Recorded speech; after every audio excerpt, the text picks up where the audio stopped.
الحمد لله وكفى والصلاة والسلام على عباده الذين اصطفى خصوصا على أفضلهم وخاتم النبيين محمد الأمين وعلى آله وصحبه أجمعين. أما بعد فقد قال الله تبارك وتعالى كما ورد في سورة النور: أعوذ بالله من الشيطان الرجيم بسم الله الرحمن الرحيم. وعد الله الذين آمنوا منكم وعملوا الصالحات ليستخلفنهم في الأرض كما استخلف الذين من قبلهم وليمكنن لهم دينهم الذي ارتضى لهم وليبدلنهم من بعد خوفهم أمنا يعبدونني لا يشركون بي شيئا ومن كفر بعد ذلك فأولئك هم الفاسقون. وأقيموا الصلاة وآتوا الزكاة وأطيعوا الرسول لعلكم ترحمون. لا تحسبن الذين كفروا معجزين في الأرض ومأواهم النار ولبئس المصير. وقال عز وجل كما ورد في سورة الصف: يريدون ليطفئوا نور الله بأفواههم والله متم نوره ولو كره الكافرون. هو الذي أرسل رسوله بالهدى ودين الحق ليظهره على الدين كله ولو كره المشركون. يا أيها الذين آمنوا هل أدلكم على تجارة تنجيكم من عذاب أليم تؤمنون بالله ورسوله وتجاهدون في سبيل الله بأموالكم وأنفسكم ذلكم خير لكم إن كنتم تعلمون. صدق الله العظيم. رب اشرح لي صدري ويسر لي أمري واحلل عقدة من لساني يفقهوا قولي. اللهم ربنا ألهمنا رشدنا وأعذنا من شرور أنفسنا. اللهم أرنا الحق حقا وارزقنا اتباعه وأرنا الباطل باطلا وارزقنا اجتنابه. آمین یا رب العالمین. معزز حاضرین اور محترم خواتین، میری آج کی گفتگو کا عنوان آپ کے علم میں ہے، آپ کے نگاہوں کے سامنے بھی لکھا ہوا ہے جلی حروف میں، خاصا طویل عنوان ہے: سلسلہ تجدید خلافت کی پہلی اور آخری کڑی. حضرت عمر بن عبدالعزیز رحمۃ اللہ علیہ اور الامام المہدی سلام اللہ علیہ.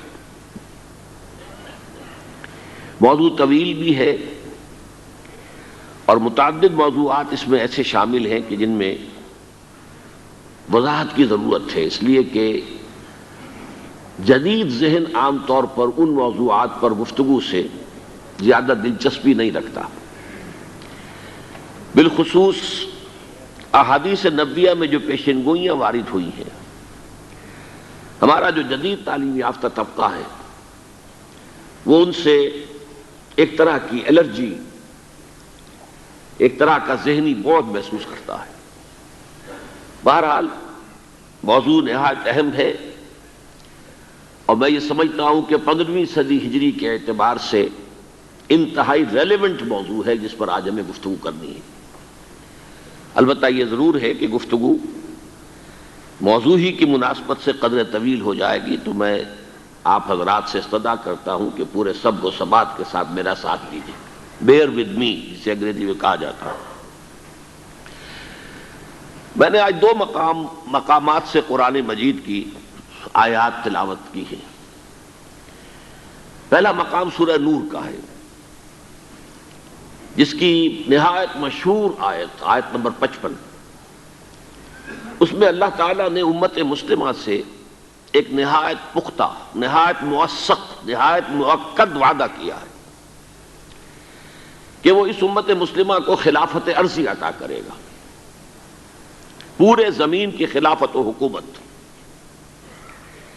وعد اللہ الذین آمنوا منکم، اے مسلمانوں تم میں سے جو واقعی صاحب ایمان ہوں گے، وعملوا الصالحات، اور نیک عمل کریں گے، ایمان کے عملی تقاضوں کو بھی پورا کریں گے، تو ان کے ساتھ اللہ تعالیٰ کا ایک وعدہ ہے نہایت موثق، نہایت مؤکد۔ عربی زبان میں تاکید کا اس سے آگے کوئی اور اسلوب نہیں ہے کہ فعل مضارع کے آخر میں نون آئے تشدید کے ساتھ، شروع میں لام آئے زبر کے ساتھ، لام مفتوح نون مشدد۔ وعدہ کیا ہے؟ لَيَسْتَخْلِفَنَّهُمْ فِي الْأَرْضِ كَمَا اسْتَخْلَفَ الَّذِينَ مِنْ قَبْلِهِمْ، یقیناً اللہ تعالیٰ انہیں خلافت عطا فرمائے گا زمین میں، جیسے کہ خلافت عطا فرمائی تھی ان کو جو ان سے پہلے تھے۔ قرآن مجید کا ہر پڑھنے والا شخص جو ہے اس کا ذہن لازماً منتقل ہو جائے گا سورہ صاد کی اس آیت کی طرف کہ یا داود انا جعلناک خلیفۃ فی الارض۔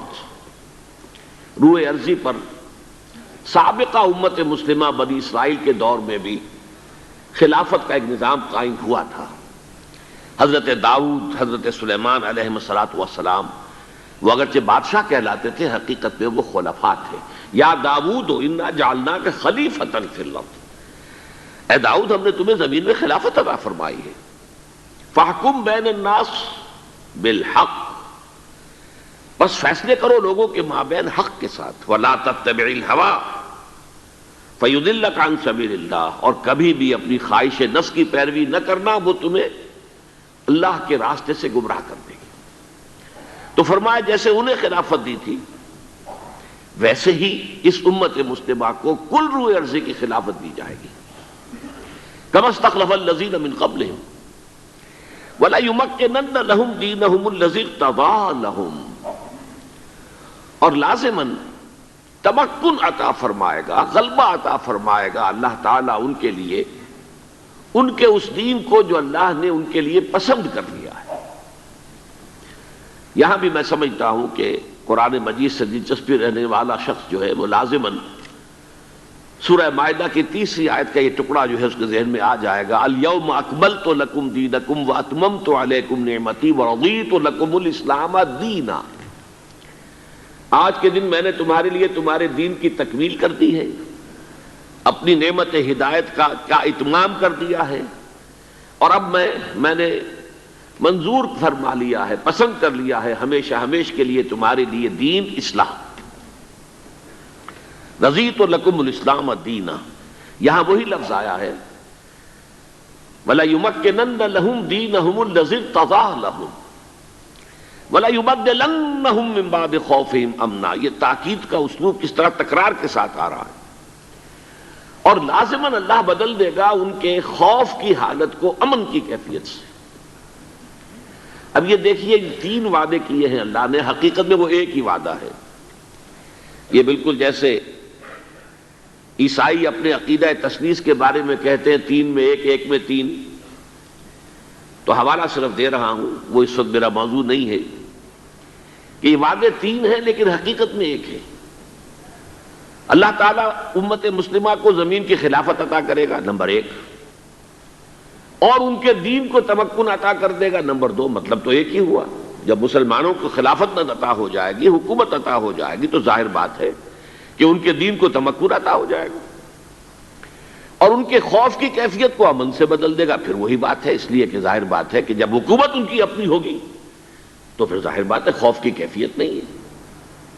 تو گویا کہ یہ وہی ایک تو جو گرامر کے اعتبار سے تاکید کا اسلوب ہے، نون مشدد لام مفتوح، لَيَسْتَخْلِفَنَّهُمْ وَلَيُمَكِّنَنَّ لَهُمْ وَلَيُبَدِّلَنَّهُمْ، اور یہ کہ 3 مرتبہ اس کو دہرایا ہے مختلف اسالیب کے اندر۔ فرمایا یعبدوننی لا یشرکون بی شیئا، جب ایسا ہو جائے گا تو پھر وہ میری ہی بندگی اور عبادت کریں گے اور میرے ساتھ کسی کو شریک نہیں ٹھہرائیں گے۔ یہ بڑا اہم نقطہ ہے یہاں پر جو بیان ہوا ہے۔ جب تک اللہ کا دین غالب نہ ہو، اسلام کی حکومت نہ ہو، توحید کامل نہیں ہوتی۔ توحید صرف عقیدے میں کامل ہو سکتی ہے آپ اللہ کو ایک جانے، کسی کو اس کا مد مقابل نہ سمجھے، ساجی نہ سمجھے، برابر نہ سمجھے، مثال نہ سمجھے، مثیل نہ سمجھے۔ لیکن توحید تو در حقیقت مکمل تب ہوگی جب ایک ہی اللہ کی بندگی کی جا رہی ہو، اسی کی اطاعت کی جا رہی ہو، اسی کا قانون نافذ ہو، اسی کا نظام قائم ہو. جب ایسا ہوگا تب یہ بات ہوگی کہ یعبدوننی لا یشرکون بی شیئا، تب ان کی عبادت خالص ہو جائے گی اور ہر شائبہ شرک سے پاک ہو جائے گی. یہ بہت اہم تصور ہے، ذہن میں رکھیے. ہمارے ہاں ظاہر بات ہے موحدین ہے بہت، لیکن عام طور پر سارا زور جو ہے توحید فی العقیدہ پر ہے. عقیدے میں توحید عملی، ایک ہی اللہ کی بندگی کرنا، مخلصین لہ الدین، اپنی پوری اطاعت کو اس کے لیے خالص کرتے ہوئے. لیکن الدین کلہ للہ، دین کل کا کل اللہ کے تابع ہو جائے، اللہ کے حکم کے تحت آ جائے. یہ ہے در حقیقت توحید کی تکمیل عملی سطح پر. تو جب ایسا ہو جائے گا کہ مسلمانوں ہی کو حکومت ہوگی دنیا میں اور اسلام کا غلبہ ہوگا اور مسلمانوں کے لیے کوئی خوف نہیں رہے گا، تب گویا کہ توحید کی تکمیل ہوگی. اور پھر وہ بندگی میری کریں گے اس شان کے ساتھ کہ کوئی شائبہ جو ہے وہ شرک کی آلائش کا نہیں رہے گا. وَمَنْ كَفَرَ بَعْدَ ذَلِكَ فَأُولَٰئِكَ هُمُ الْفَاسِقُونَ. اس کے دو مفہوم ہو سکتے ہیں. جو اس کے بعد بھی کفر کرے پھر وہ تو بہت ہی ناہنجار، بہت ہی باغی سرشت کے لوگ ہیں. دو مفہومی سے اعتبار سے کہہ رہا ہوں کہ جب دنیا میں یہ کیفیت ہو جائے کہ دین کا غلبہ ہو جائے پھر بھی کچھ لوگ اللہ کا اور اللہ کے دین کا انکار کریں تو معلوم ہوا کہ ان میں سرے سے کوئی خیر نہیں ہے. جب دین روز روشن کی طرح سامنے آ گیا، نظام کھل کر آ گیا، نصف النہار کی طرح دین چمک رہا ہو سورج کی طرح، پھر بھی جو شخص محروم رہے تو گویا ان میں خیر کا کوئی شائبہ ہے ہی نہیں. اور ایک مفہوم یہ بھی ہے اور میرے نزدیک یہ اہم تر ہے کہ ہمارے اتنے موثق وعدوں کے باوجود، ہمارے اتنے مؤکد وعدوں کے باوجود اگر تم کمر ہمت نہ کسو اور ایمان اور عمل صالح کی شرائط پوری کرنے کا ارادہ نہ کرو تو گویا کہ تم بھی پھر بہت ہی خیر سے خالی اور مسلوب عن التوفیق ہو. بہرحال یہ جو آیت نمبر 55 ہے سورہ نور کی آیت استخلاف، قرآن مجید کی اہم ترین آیات میں سے، اس کے بعد مسلمانوں سے فرمایا گیا اس کے لیے جو جد و جہد تمہیں کرنی ہے، وَأَقِیمُوا الصَّلَاةَ وَآتُوا الزَّکَاةَ وَأَطِیعُوا الرَّسُولَ لَعَلَّکُمْ تُرْحَمُونَ. دیکھو نماز قائم کرو، زکوٰۃ ادا کرو اور رسول کی اطاعت، بمصطفیٰ برسا خیشرا کے دی ہمہ اوست، محمد الرسول اللہ کی اطاعت اور اتباع، اس کو لازم کر لو تب تم پر رحم کیا جائے گا. لعلکم ترحمون. رحمت للعالمین وہی ہیں. ابھی آپ نے وہ آیات سنی سورہ انبیاء کے آخر سے، وما ارسلناک الا رحمۃ للعالمین، اسی پر آج قرات ختم ہوئی تھی. تو رحمت کا مظہر جو ہے، مظہر اتم، وہ حضور کی بعثت ہے. اگر ان کی اطاعت اور اتباع اپنے اوپر لازم کر لو گے تو تم پر رحم کیا جائے گا. البتہ ساتھ ہی ایک دھمکی بھی ہے، لا تحسبن الذین کفروا معجزین فی الارض. ہرگز نہ سمجھنا کہ انکار کرنے والے، ہمارے دین کی مخالفت کرنے والے، نظام خلافت علی منہاج النبوت کا راستہ روکنے والے کبھی ہمیں عاجز کر سکیں گے، ناکام کر دیں گے. نہیں، وہ ہمیں عاجز نہیں کر سکیں گے. ہماری یہ مشیت پوری ہو کر رہے گی، ہمارا یہ وعدہ جو ہے پورا ہو کر رہے گا. ومأواہم النار ولبئس المصیر. اور ان کا ٹھکانہ آگ ہے، وہ بہت ہی برا ٹھکانہ ہے.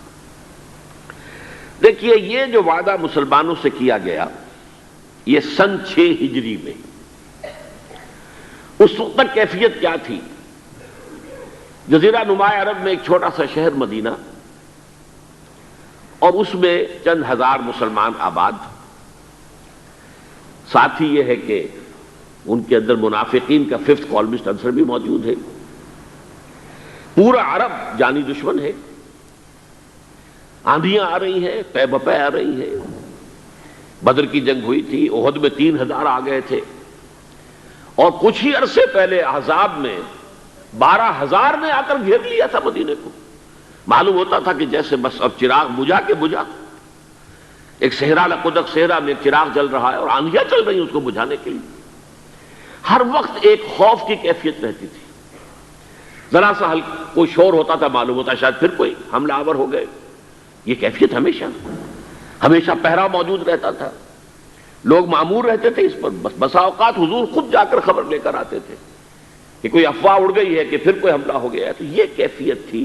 اس میں یہ وعدہ کیا گیا گویا کہ بہت ہی حالات کے اعتبار سے آبجیکٹو جو کنڈیشنز تھے اس کے اعتبار سے یہ بہت دور کی بات تھی، بظاہر جو ہے بہت دور کا معاملہ معلوم ہوتا تھا. لَيَسْتَخْلِفَنَّهُمْ فِي الْأَرْضِ كَمَا اسْتَخْلَفَ الَّذِينَ مِنْ قَبْلِهِمْ وَلَيُمَكِّنَنَّ لَهُمْ دِينَهُمُ الَّذِي ارْتَضَىٰ لَهُمْ وَلَيُبَدِّلَنَّهُمْ مِنْ بَعْدِ خَوْفِهِمْ أَمْنًا. لیکن تاریخ کی حقیقت کیا ہے؟ سن 6 کے اوائل میں یہ سورہ نور نازل ہوئی، سن 6 کے اواخر میں صلح حدیبیہ ہو گئی. اِنَّا فَتَحْنَا لَكَ فَتْحًا مُبِينًا، سورہ فتح میں اللہ تعالیٰ نے اسے فتح مبین قرار دے دیا. سن 7 میں خیبر فتح ہو گیا، بہت بڑا گڑھ یہودیوں کا، بہت مال غنیمت مسلمانوں کے ہاتھ میں آیا. ان کی یوں سمجھیے کہ اکثر لوگوں کے دل اندر دور ہو گئے، جو بھی ایک افلاس کی کیفیت تھی، احتیاط کی کیفیت تھی، ختم ہو گئی، فراوانی. سن 8 میں مکہ فتح ہو گیا. مکے کے فتح ہونے کا مطلب کیا تھا؟ گویا کہ جزیرہ نما عرب جو ہے وہ فتح ہو گیا، اس لیے کہ چاہے وہاں کوئی جزیرہ نما عرب میں کوئی فارمل حکومت نہیں تھی، لیکن یہ کہ بہرحال ایک صدر مقام کی حیثیت مکے کو حاصل تھی. یہ ان کا مرکز تھا، مذہبی اعتبار سے، ثقافتی اعتبار سے، تجارتی اعتبار سے، مالی اعتبار سے انہیں سیادت حاصل تھی. یہی وجہ ہے سورہ توبہ میں قریش کے بارے میں کہا گیا ہے ائمۃ الکفر فقاتلوا ائمۃ الکفر، ان کفر کے اماموں سے خلاف جنگ کرو. اب جب مکہ فتح ہو گیا تو گویا کہ جزیرہ نما عرب میں محمد الرسول اللہ صلی اللہ علیہ وسلم کی حکومت قائم ہو گئی. اب نوٹ کیجئے، جیسے حضرت داؤد کی حکومت کو قرآن نے خلافت قرار دیا، یا داؤد انا جعلناک خلیفۃ فی الارض، اسی طرح یہ چند سال جو ہے حضور کی حیات طیبہ کے، میرے نزدیک فتح مکہ کے بعد سے لے کر آپ کے وصال تک، اس میں آپ کی حیثیت جزیرہ نما عرب میں خلیفۃ اللہ کی تھی. اب آپ خلیفہ تھے، آپ اللہ کے نائب تھے، آپ ہی در حقیقت اس پوری مملکت کے فرما روا تھے اللہ کے حکم کے مطابق. اس دور نبوت کے بعد پھر کیا ہوا ہے؟ یوں سمجھئے کہ 14 صدیاں بیتی ہیں، اس لیے کہ سن 11 ہجری میں حضور کا انتقال ہو گیا، 1522 ہجری ہے، 1411 برس مزید گزر چکے ہیں. اس میں امت کون سی وادی میں ہے، کس جگہ رہی، کہاں چلی، کہاں سے کوئی عروج آیا، کوئی زوال آیا، یہ ایک لمبی داستان ہے. لیکن یہ کہ نبی اکرم صلی اللہ علیہ وسلم کی ایک حدیث ایسی ہے کہ جس میں اس پوری داستان کو، جسے ہم کہتے ہیں سمندر کو کوزے میں بند کر دیا گیا. اس حدیث کی ایک روایت تو وہ ہے کہ جو زیادہ مستند ہے اس اعتبار سے کہ مسند احمد ابن حنبل کی روایت ہے. حضرت نعمان ابن بشیر اس کے راوی ہیں رضی اللہ تعالی عنہ، اور وہ حدیث ہم نے بہت عام کی ہے، شائع کی ہے. یہ 4 ورقہ ہمارا جو ہے نوید خلافت، یہ لاکھوں کی تعداد میں تباہ ہوا ہے. آج بھی یہاں ہم عام طور پہ تقسیم نہیں کر رہے، لیکن جن حضرات کو یہ نہ ملا ہو آج تک، تقریباً ہماری جتنی بھی یہ خلافت کے اجتماع ہوتے ہیں ان میں یہ تقسیم ہوتا ہے، لیکن جن کو نہ ملا وہ آج لے کر جائیں اسٹال کے اوپر، یہ بغیر کسی قیمت کے، بغیر کسی ہدیے کے. لیکن آج میں ذرا وہی مضمون جو ذرا نسبتاً ایک تفصیلی حدیث میں آیا ہے، سند کے اعتبار سے وہ اتنی زیادہ مضبوط نہیں ہے جتنی کہ وہ نعمان ابن بشیر والی حدیث ہے رضی اللہ تعالی عنہ، لیکن تفاصیل اس میں زیادہ ہیں. اس حدیث کو امام شاطبی نے نقل کیا موافقات میں، اور مولانا اسماعیل شہید رحمۃ اللہ علیہ نے منصب امامت میں اسے نقل کیا ہے، اور مولانا سید ابو العلا مودودی صاحب نے اپنی کتاب تجدید و احیاء دین میں اس کو شامل کیا ہے. یہ حدیث کے الفاظ بڑے پیارے ہیں، سنیے. ان اول دینکم نبوۃ و رحمہ، مسلمانوں تمہارے اس دین کا جو پہلا دور ہے وہ نبوت اور رحمت ہے. یعنی میں خود موجود ہوں بنفس نفیس تمہارے مابین، نبوت موجود ہے تمہارے مابین، اور میں تو رحمت للعالمین بنا کر بھیجا گیا ہوں. تو ان اول دینکم نبوۃ و رحمہ وتکون فیکم ما شاء اللہ ان تکون ثم یرفع اللہ جل جلالہ، اور یہ رہے گی نبوت و رحمت تمہارے مابین جب تک کہ اللہ چاہے گی کہ وہ رہے، پھر یہ کہ اللہ تعالیٰ اس کو اٹھا لے گا، یعنی میرا انتقال ہو جائے گا. ثم تکون خلافتا علی منہاج النبوہ، پھر خلافت آئے گی علی منہاج النبوہ، نبوت کے نقش قدم پر. ما شاء اللہ ان تکون، وہ بھی رہے گی جب تک اللہ چاہے گا. ثم یرفع اللہ اذا شاء یرفع جل جلالہ، پھر جب اللہ جل جلالہ چاہے گا اسے بھی اٹھا لے گا. ثم تکون ملکا عاضا، پھر ایک دور آئے گا کاٹ کھانے والی ملوکیت، بادشاہت جو کہ لوگوں کو کاٹ کھائے گی، ظالم ہوگی. فتکون ما شاء اللہ ان تکون ثم یرفع اللہ اذا شاء یرفع جل جلالہ، وہ بھی رہے گی جب تک کہ اللہ چاہے گا کہ رہے، پھر جب اللہ جل جلالہ چاہے گا اسے بھی اٹھا لے گا. ثم تکون ملکا جبریتا، پھر ایک اور ملوکیت آئے گی، مجبوری والی ملوکیت. فتکون ما شاء اللہ ان تکون ثم یرفع اللہ جل جلالہ، تو وہ بھی جب تک اللہ چاہے گا رہے گی، پھر جب اللہ چاہے گا اس کو بھی اٹھا لے گا. ثم تکون خلافۃ علی منہاج النبوہ، پھر دور آئے گا خلافت علی منہاج النبوہ کا. تعمل فی الناس بسنت النبی، پھر اس وقت سنت رسول صلی اللہ علیہ وسلم ہی کے ساتھ سارے معاملات لوگوں کے مابین کیے جائیں گے. وَيُلْقِ الْإِسْلَامُ بِجَرَانِهِ فِي الْأَرْضِ، اور اسلام اپنی گردن زمین میں ٹکا دے گا، یعنی اسلام کی ساری برکات، اسلام کی سعادتیں جو ہیں روئے ارضی کو ڈھانپ لیں گی. یرضی عنہا ساکن السماء و ساکن الارض، آسمانوں والے بھی راضی ہوں گے اس نظام سے جو دنیا میں اس وقت قائم ہوگا، اور زمین والے بھی سب کے سب راضی ہوں گے. لا تدع السماء من قطر الا صبته مدرارا، آسمان اپنا ایک قطرہ بھی نہیں روکے گا بلکہ اسے زمین پر برسا دے گا موسلا دھار بارش کی شکل میں. ولا تدع الارض من نباتها وبرکاتها شيئا الا اخرجته، اور زمین بھی اپنی برکتوں اور اپنی پیداوار، اپنی نباتات میں سے کسی شے کو روکے گی نہیں مگر یہ کہ نکال کے باہر کر دے گی. زمین سے ساری برکات جو ہیں امنڈ آئیں گی، آسمان سے اللہ تعالیٰ کی رحمتیں نازل ہوں گی، آسمان والے بھی راضی ہوں گے، زمین والے بھی راضی ہوں گے، اللہ کے نبی کے مطابق، سنت کے مطابق جو ہے سارے معاملات طے ہو رہے ہوں گے. یہ دور بھی آئے گا خلافت علی منہاج النبوہ کا. میں یہاں تھوڑا سا اضافہ کر دوں کہ جس کتابچے کا میں نے حوالہ دیا ہے اس میں ہم نے وہ احادیث بھی نقل کر دی ہیں. اس وقت میرا وہ موضوع نہیں ہے لہذا میں وقت اس میں صرف نہیں کر سکتا کہ جب دوبارہ یہ دور آئے گا خلافت علی منہاج النبوہ کا تو یہ آفاقی ہوگا، عالمگیر ہوگا، کل روئے ارضی پر محیط ہوگا. حضرت ثوبان رضی اللہ تعالیٰ عنہ کی روایت ہے مسلم شریف کی، ان اللہ زوالی الارض، اللہ نے میری یہ ساری زمین کو لپیٹ دیا. فرائے تو مشارقہا و مغاربہا، تو میں نے زمین کے سارے مشرق دیکھ لیے، سارے مغرب دیکھ لیے. وَإِنَّ أُمَّتِي سَيَبْلُغُ مُلْكُهَا مَا زُوِئَ لِي مِنْهَا، اور سن رکھو کہ میری امت کی حکومت ان تمام علاقوں پر ہو کر رہے گی کہ جو اللہ نے زمین کو لپیٹ کر مجھے دکھا دیے. تمام مشارق، تمام مغارب پر میری امت کی حکومت قائم ہوگی. وعد اللہ الذین آمنوا منکم وعملوا الصالحات لیستخلفنہم فی الارض.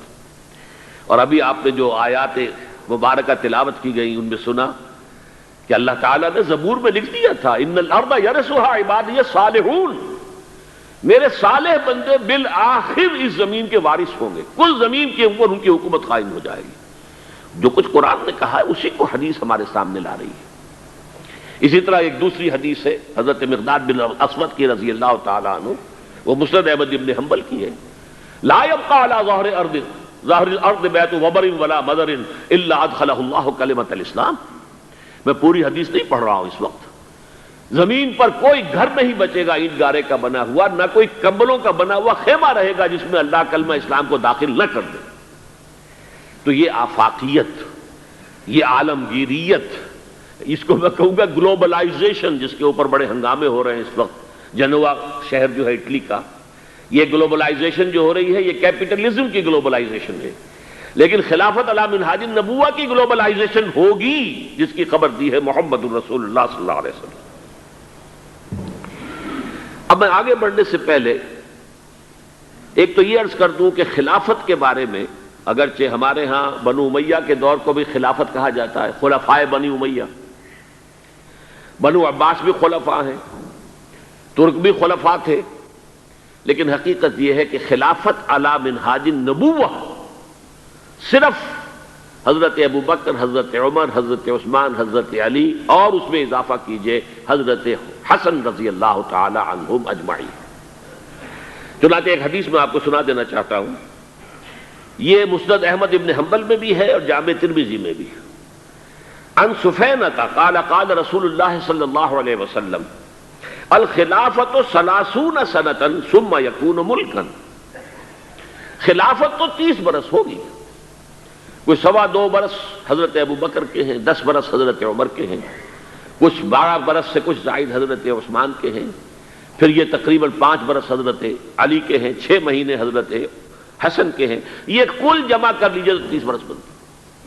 تو الخلافۃ 30 سنۃ ثم تکون ملکا، پھر وہ ملوکیت میں تبدیل ہو جائے گی۔ البتہ جو حدیث ابھی ہم نے پڑھی ہے اس میں ملوکیت کے 2 دور آئے، ایک کو کہا گیا ملکن عاضا، ملوکیت ظالم ملوکیت، کاٹ کھانے والی ملوکیت، دوسری کو کہا گیا ملکن جبرین، مجبوری والی، جبر والی ملوکیت۔ ان دونوں میں فرق کیا ہے؟ ظاہر بات ہے کہ جب وہ بات کہی تھی حضور نے، صحابہ نے کیا مطلب سمجھا ہوگا، ہمارے پاس کوئی ذریعہ نہیں ہے، کوئی روایت اس کی ہمیں نہیں ملتی، لیکن آج ہم پر بات واضح ہے، جب زمانہ گزر چکا ہمارے سامنے بات آ چکی ہے، وہ یہ کہ پہلی ملوکیت تھی مسلمانوں کی ملوکیت، وہ ظالم بھی تھے، جابر بھی تھے، حجاج ابن یوسف بھی تھا، اور فلاں بھی تھا، اور یزید بھی تھا، اور یہ بھی تھا، اور وہ تھے تو مسلمان، تھے تو کلمہ گو، محبت کے نام لیوا صلی اللہ علیہ وسلم۔ پھر وہ دور آیا جسے آج ہم کہتے ہیں کولونیل رول، پورا یورپ، ہم خود بھی جو ہے 1857 کے بعد یہ بر عظیم پاک و ہند جو ہے، ملکہ برطانیہ، وکٹوریہ عظمیٰ، ہم ان کے غلام بن گئے۔ یہ جبرین، یہ اصل غلامی تھی۔ کہیں ہالینڈ کی حکومت ہو گئی، اور کہیں ولندیزیوں کی حکومت ہو گئی، اور کہیں فرانسیسیوں کی ہو گئی، کہیں اطالویوں کی ہو گئی، یہ اسپینیڈز کی ہو گئی، یہ سہارا وغیرہ سارا جو ہے موراکو، یہ سب کیا تھا؟ ہسپانیہ تھا۔ یہ تمام جو ہے دور ملوکیت کا جو ہے یہ 2 دور آئے، لیکن خلافت در حقیقت جسے کہا جائے گا وہ خلافت راشدہ یا خلافت علی منہاج النبوہ، وہ 30 برس کی تھی۔ ایک نقطہ میں اور واضح کرنا چاہتا ہوں آگے چلنے سے پہلے، دیکھیے اسلام کا عروج و زوال اور مسلمانوں کا عروج و زوال یہ ایک شے نہیں ہے۔ اسلام کے بارے میں حضور نے فرمایا تھا بدا الاسلام غریبا وسیعود کما بدا فطوبى للغرباء، اسلام کا آغاز تو ہوا تھا اس حالت میں کہ وہ بہت ہی اجنبی تھا، کوئی اس کا جاننے پہچاننے والا تھا ہی نہیں۔ دوبارہ اگرچہ اس کے بعد حکومت تو آ گئی، ایک دور آ گیا، اسلام کا غلبہ ہو گیا، لیکن ان قریب اسلام دوبارہ غریب ہو جائے گا، دوبارہ اجنبی ہو جائے گا، ان قریب سیعود، سین کے ساتھ جب عربی زبان میں فعل مستقبل بنتا ہے، سوفا وہ ذرا دور کی بات ہے، لیکن وسیعود ان قریب وہ دوبارہ غریب ہو جائے گا۔ فطوبى للغرباء، تو مبارکباد اور تہنیت ہے ان لوگوں کے لیے جو اسلام کی غربت کے دور میں خود بھی غریب ہو جائیں، خود بھی اجنبی ہو جائیں۔ لوگ انہیں دقیانوسی کہیں، یہ ابھی تک چمٹے ہوئے ہیں سنت رسول کے ساتھ، یہ ابھی تک انہی چیزوں کے لیے دقیانوسی لوگ ہیں، یہ سارے فقرے ان پر شست کیے جائیں، وہ برداشت کریں، لیکن یہ کہ اسلام کا دامن ہاتھ سے نہ چھوڑیں۔ لیکن اسلام کا عروج خلافت راشدہ، اور وہیں سے زوال شروع ہو گیا۔ 1400 برس مسلسل زوال کے، اسلام کو دوبارہ عروج حاصل نہیں ہوا۔ حال ہی کے وہ 2 اشعار 100% اپلیکیبل ہیں، پستی کا کوئی حد سے گزر نہ دیکھے، اسلام کا گر کر نہ ابھر نہ دیکھے، مانے نہ کبھی کہ مد ہے ہر جزر کے بعد، دریا کا ہمارے جو اتر نہ دیکھے۔ اسلام کا تو عروج پھر نہیں آیا، پھر وہ خلافت راشدہ تو آج تک قائم نہیں ہوئی، پھر ایک مکمل دین نظام کی حیثیت سے تو دنیا میں کہیں نہیں آیا۔ ہاں مسلمانوں کی بڑی بڑی شطوت، شوکت، ان کا دبدبہ، ان کا رعب، ان کی حکومت رہی ہے۔ اس میں یہ ہے کہ 2 عروج آ چکے ہیں، 2 زوال آ چکے ہیں۔ مسلمانوں کا پہلا عروج تھا اسلام اور مسلمانوں کا ساتھ ساتھ، حضور کا دور، خلافت راشدہ، یہاں اسلام اور مسلمان ساتھ ساتھ جا رہے ہیں۔ اس کے بعد اسلام کا تو زوال شروع ہو گیا، مسلمانوں کا عروج جاری رہا، دور بنو امیہ اور اس کی فتوحات، دور بنو عباس اور اس کی فتوحات، روح ارضی کی عظیم ترین سلطنت بنو عباس کی، تہذیب، تمدن، علوم، فنون، علم، روشنی، پھر ادھر سے بنو امیہ کا ختم ہوا، چراغ گل ہوا، تو ادھر چراغ جو ہے امیہ کا روشن ہو گیا اسپین کے اندر، ہسپانیہ میں۔ یہ سارا دور عربوں کا عروج جاری ہے، مسلمانوں کا عروج جاری ہے، اگرچہ اسلام کا زوال خلافت راشدہ کے ساتھ ہی شروع ہو چکا۔ پھر ایک وقت آیا کہ مسلمانوں کا بھی زوال آ گیا۔ پہلے کروسیڈرز نے آ کر پٹائی کی اور بہت پٹائی کی۔ 1099 میں یروشلم جو فتح کیا انہوں نے، تو جس قدر کچھ تو خون کیا ہے، جتنا قتل عام کیا ہے، خود جو یورپین مورخین ہیں وہ بھی شرماتے ہیں اس کا ذکر کرتے ہیں۔ سارا میڈیٹرینین کا علاقہ انہوں نے فتح کر لیا تھا اور تہس نہس کر دیا تھا۔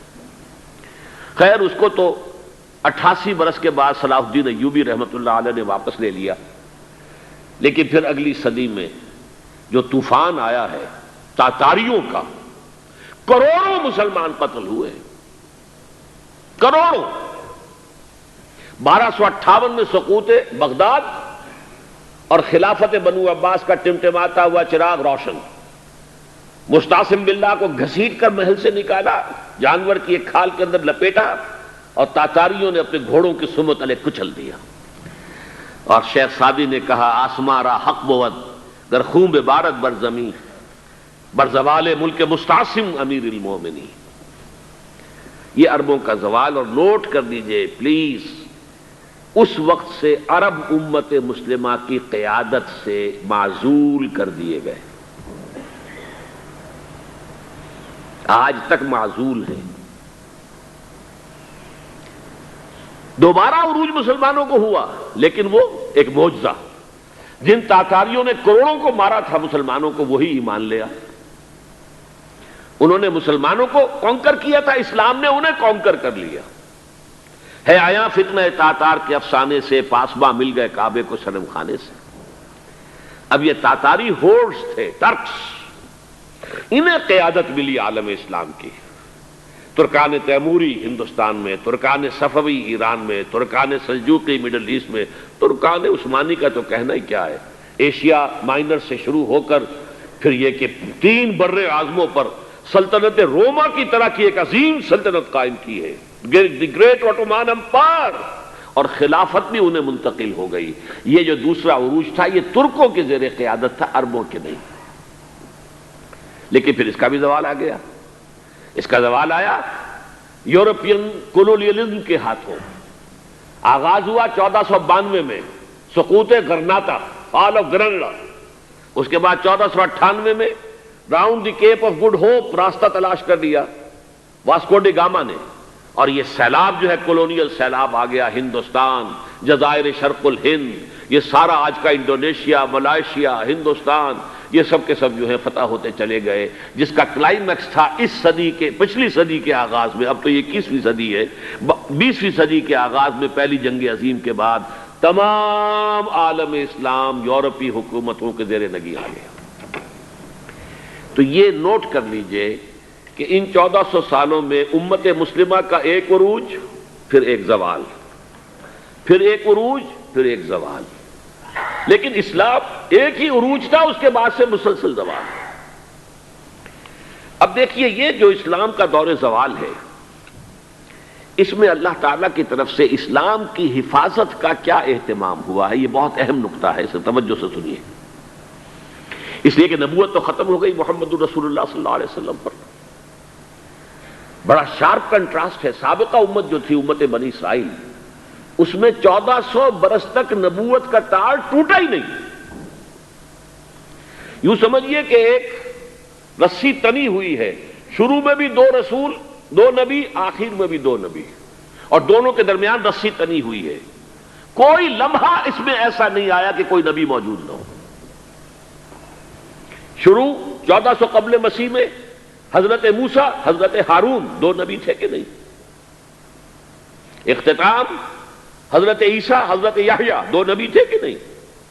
درمیان میں بخاری کی روایت ہے یہ، کانت بنو اسرائیل تسوسهم الانبیاء کلما ہلک نبی خلفہ نبی، بنو اسرائیل کی ساری سیاست انبیاء کرام کے ہاتھ میں ہوتی تھی، جیسے ہی کسی نبی کا انتقال ہوتا تھا دوسرا نبی اس کی جگہ پر آ جاتا تھا۔ ہمارے ہاں ایسا نہیں ہے، لا نبی بعدی، ختم نبوت ہو گئی، مہر لگ گئی، دروازہ بند ہو گیا، کھڑکی بند، لیکن اس دین کی حفاظت، انسان تو ختم نہیں ہوئے، انسانوں کے لیے رحمت کیسے جاری رہے؟ وہ تسلسل، وہ خلا جو ختم نبوت سے پیدا ہوا ہے اسے اللہ تعالیٰ نے 3 چیزوں سے پورا کیا۔ نمبر 1، جو سورس آف گائیڈنس ہے، نوع انسارا پیام آخری حامل او رحمت للعالمین قرآن حکیم، اس کے متن کی حفاظت کی ذمہ داری اللہ نے لے لی، انا نحن نزلنا الذکر وانا لہ لحافظون۔ اس قرآن میں کوئی تحریف نہیں ہوگی، کوئی تبدیلی نہیں ہوگی، کوئی طالب حقیقت جب چاہے قرآن کے ذریعے سے ہدایت تک رسائی حاصل کر سکے گا۔ ایسا نہیں ہوگا کہ آدمی ڈھونڈتا پھرے اور اسے کہیں سے ہدایت نہ ملے، نہیں، قرآن موجود رہے گا۔ ترجموں میں تحریف ہو سکتی ہے، تفسیروں میں تحریفیں ہو سکتی ہیں، متن میں تحریف ممکن نہیں ہے۔ نمبر 2، اللہ تعالیٰ ہر صدی میں مجدد پیدا کرتا رہے گا۔ یہ سنن ابی داؤد کی روایت ہے جو میں آپ کو سنا رہا ہوں، ان اللہ یبعث لہذه الامت علی راس کل 100 سنۃ من یجدد لها دینہا، حضرت ابو ہریرہ اس کے راوی ہیں، اللہ تعالیٰ اس امت میں ہر صدی کے سرے پر ایسی شخصیات کو کھڑا کرتا رہے گا جو دین کو تازہ کر دیں گے۔ یعنی دین کے اوپر جو غبار آ جاتا ہے، جیسے آئینہ ہوتا ہے، غبار آ گیا، گردہ آ گیا، آئینہ دھدلا گیا، آپ نے صاف کر دیا، اب آئینے میں آپ کی تصویر صاف نظر آ رہی۔ دین کی تعلیمات پر جب غبار اور گردہ آ جاتا تھا تو اللہ تعالیٰ جو ہے وقتاً فوقتاً ایسے صاحب ہمت لوگوں کو کھڑا کرتا رہا ہے، مجددین کو، کہ جنہوں نے دین کی اصل تعلیم کو تازہ کر کے، زندہ کر کے دنیا کے سامنے پیش کر دی۔ ان کے بارے میں یہ نوٹ کر لیجئے کہ علماء کا اس پر اجماع ہے کہ اس حدیث کا یہ مطلب لینا درست نہیں ہے کہ ایک صدی میں ایک ہی مجدد ہوگا، متعدد بھی ہو سکتے ہیں، بیک وقت بھی ہو سکتے ہیں کئی۔ نمبر 2 یہ کہ ضروری نہیں ہے کہ ان مجددین کو یہ احساس بھی ہو کہ ہم مجدد ہیں، وہ دین کی خدمت کریں گے، دین کی کو صحیح تعلیمات کو دوبارہ اجاگر کر کے، روشن کر کے لوگوں کے سامنے لانے کی اپنی سی محنت اور جد و جہد کریں گے، لیکن یہ کہ انہیں ضروری نہیں ہے کہ یہ احساس ہو کہ ہم مجدد ہیں۔ نہ ہی یہ مجدد کوئی ایسی پوزیشن ہے، کوئی ایسا منصب ہے کہ جس پر ایمان لانا ضروری ہو، کہ اگر کوئی نہیں مانے گا تو گویا کہ اس کے اسلام یا ایمان میں کوئی کمی رہ جائے گی۔ نہیں، فتن نہیں، آپ کسی مجدد کو مجدد مانے ٹھیک ہے، نہ مانے تب بھی کوئی بات نہیں۔ تو اس حوالے سے ذرا اس میں احتیاط کی ضرورت ہے۔ تیسری بات میں نے عرض کیا تھا، 3 آپ اللہ نے انتظام کیے، متن قرآن کی حفاظت کا ذمہ خود لے لیا۔ ہر صدی میں ایسے مجددین پیدا ہوتے رہیں گے جو دین کی تعلیمات پر جو گرد و غبار آ جائے گا اسے ہٹا کر اس کی صحیح شکل پھر دکھا دیں گے۔ اور نمبر 3 یہ ضمانت دے دی کہ اس امت میں ایک گروہ ہمیشہ حق پر لازماً قائم رہے گا، کتنی ہی گمراہی پھیل جائے ایسا نہیں ہوگا کہ پوری امت گمراہ ہو جائے۔ یہ متفقن علیہ روایت ہے اور اس کے راوی حضرت امیر معاویہ ہے رضی اللہ تعالی عنہ۔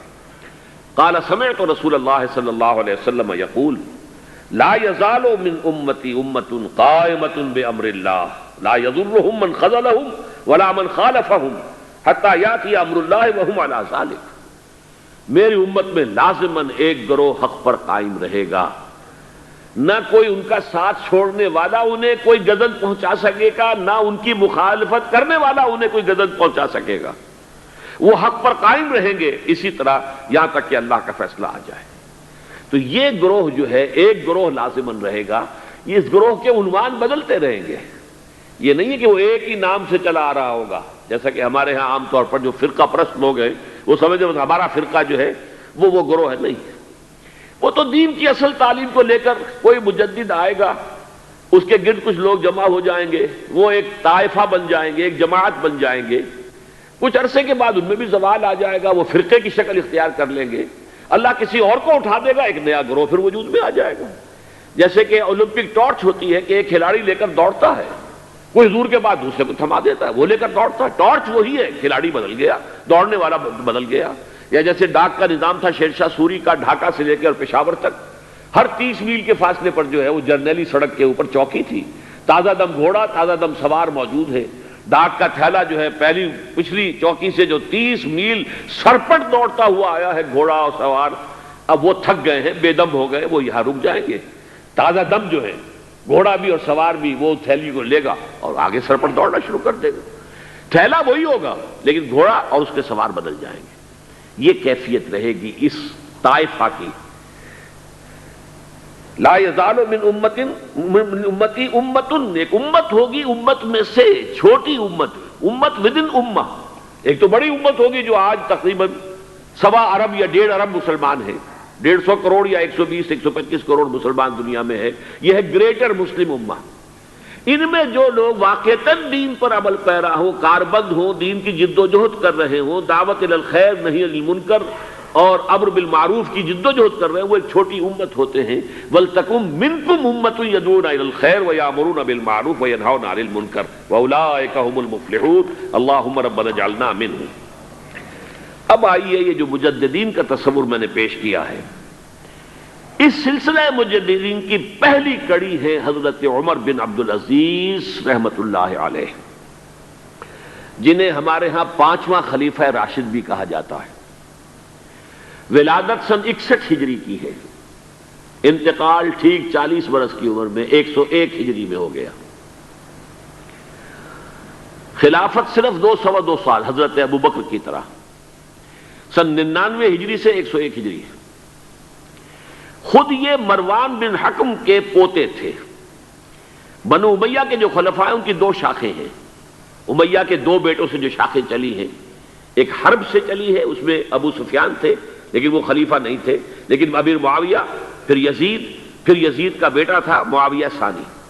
دوسری شاخ جو تھی وہ مروان ابن حکم سے چلی ہے، اور اس میں ہے اصل میں جو 10 خلفاء آئے ہیں بنو امیہ کے۔ یہ مروان بن حکم کے پوتے تھے، لیکن ان کی والدہ حضرت عمر کی پوتی تھی۔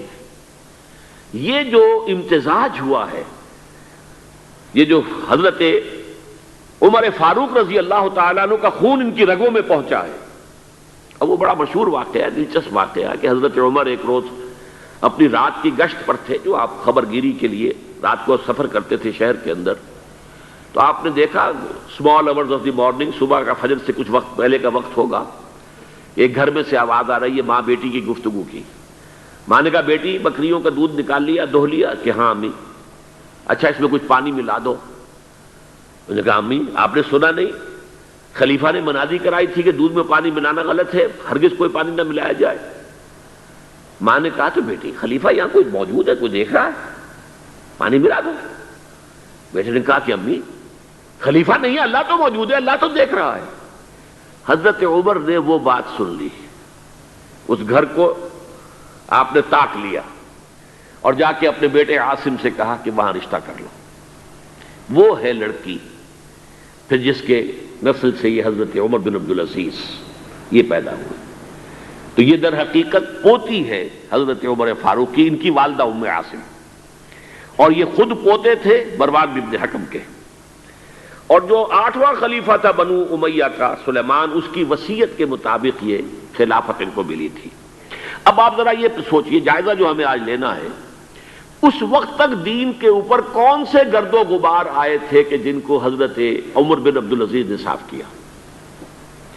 ابھی 100 برس بھی نہیں ہوئے حضور کے انتقال کو، ابھی یہ 90 برس ہو گئے ہوں گے یا 80-85 برس ہو گئے۔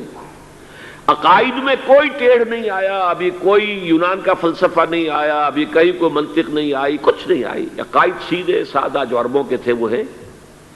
اعمال میں بھی کوئی تبدیلی نہیں آئی، مسلمانوں کے اعمال اخلاق تقریباً وہی ہے، کچھ کمی ہو گئی، کچھ دنیا کی طرف زیادہ رغبت ہو گئی ہوگی، مال اور دولت دنیا سے زیادہ دلچسپی ہو گئی ہوگی بس، لیکن دینی اعتبار سے کوئی فساد، کوئی خرابی کوئی نہیں تھی۔ خرابی کہاں آئی تھی؟ نظام حکومت میں خرابی آئی تھی۔ یہ نظام حکومت کے جو سیلینٹ فیچرز ہیں، اس موضوع پر میں تذکرہ کرنا چاہتا ہوں کہ مولانا سید ابو العلا مودودی کی جو کتاب ہے خلافت و ملوکیت، میں نے اس سے پہلے بھی ایک مرتبہ عرض کیا تھا، آج پھر دوہرا رہا ہوں، اس کتاب کے میں دو حصے کرتا ہوں۔ پہلا حصہ اصولی مباحث پر مشتمل ہے کہ خلافت کسے کہتے ہیں، ملوکیت کسے کہتے ہیں، ان درمیان فرق کیا ہے، اور میں یہ سمجھتا ہوں کہ اس اعتبار سے اس کتاب کا یہ حصہ ماسٹر پیس ہے، بہت عمدہ۔ ویسے بھی آپ میں سے بہت سے حضرات کے علم میں ہوگا کہ میں یہ تسلیم کرتا ہوں کہ مولانا مودودی 20ویں صدی عیسوی کے سب سے بڑے مسلم پولیٹیکل سائنٹسٹ تھے۔ اسلام کے سیاسی نظام کو، دستوری نظام کو انہوں نے خوب سمجھا ہے، اور میں سمجھتا ہوں کہ علامہ اقبال نے جو چند اشارات دیے تھے اس پر پورا ایک نظام جو ہے دستوری اور سیاسی ڈھانچہ بنانا، یہ کام ہے مولانا مودودی کا۔ البتہ اس کتاب کا دوسرا حصہ کہ یہ جو خلافت سے ملوکیت کی طرف تبدیلی ہوئی ہے، اس کے اسباب کیا تھے، اس میں مولانا سے ٹھوکریں کھائی گئی ہیں۔ یہ تاریخ کا معاملہ اور فلسفہ تاریخ کا معاملہ ہے، یہ پولیٹیکل سائنس کا ایشو نہیں ہے۔ بہت بڑی غلطی ہے اس میں، بلکہ اس پہلو سے یہ کتاب کا یہ حصہ سخت گمراہ کن ہے۔ تو میں یہ دونوں باتیں ریکارڈ پر لے آنا چاہتا ہوں کہ اس کتاب کے اس دوسرے حصے کو میں بالکل اس سے اعلان برات کرتا ہوں اور پہلے حصے کو ٹوٹلی اون کرتا ہوں۔ پہلے حصے میں انہوں نے جو چیزیں گنوائی ہیں کہ اسلامی نظام حکومت میں، اسلامی خلافت کے نظام میں کیا چیزیں ہوتی ہیں۔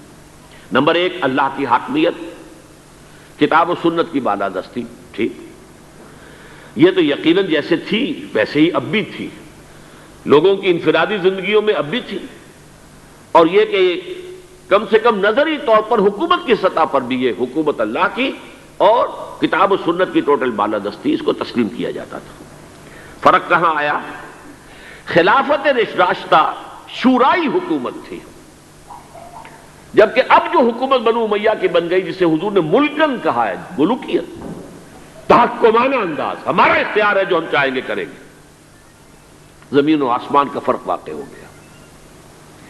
وہاں خلیفہ کا انتخاب ہوتا تھا مشورے سے، امرہم شورا بینہم، ان مشورت المسلمین۔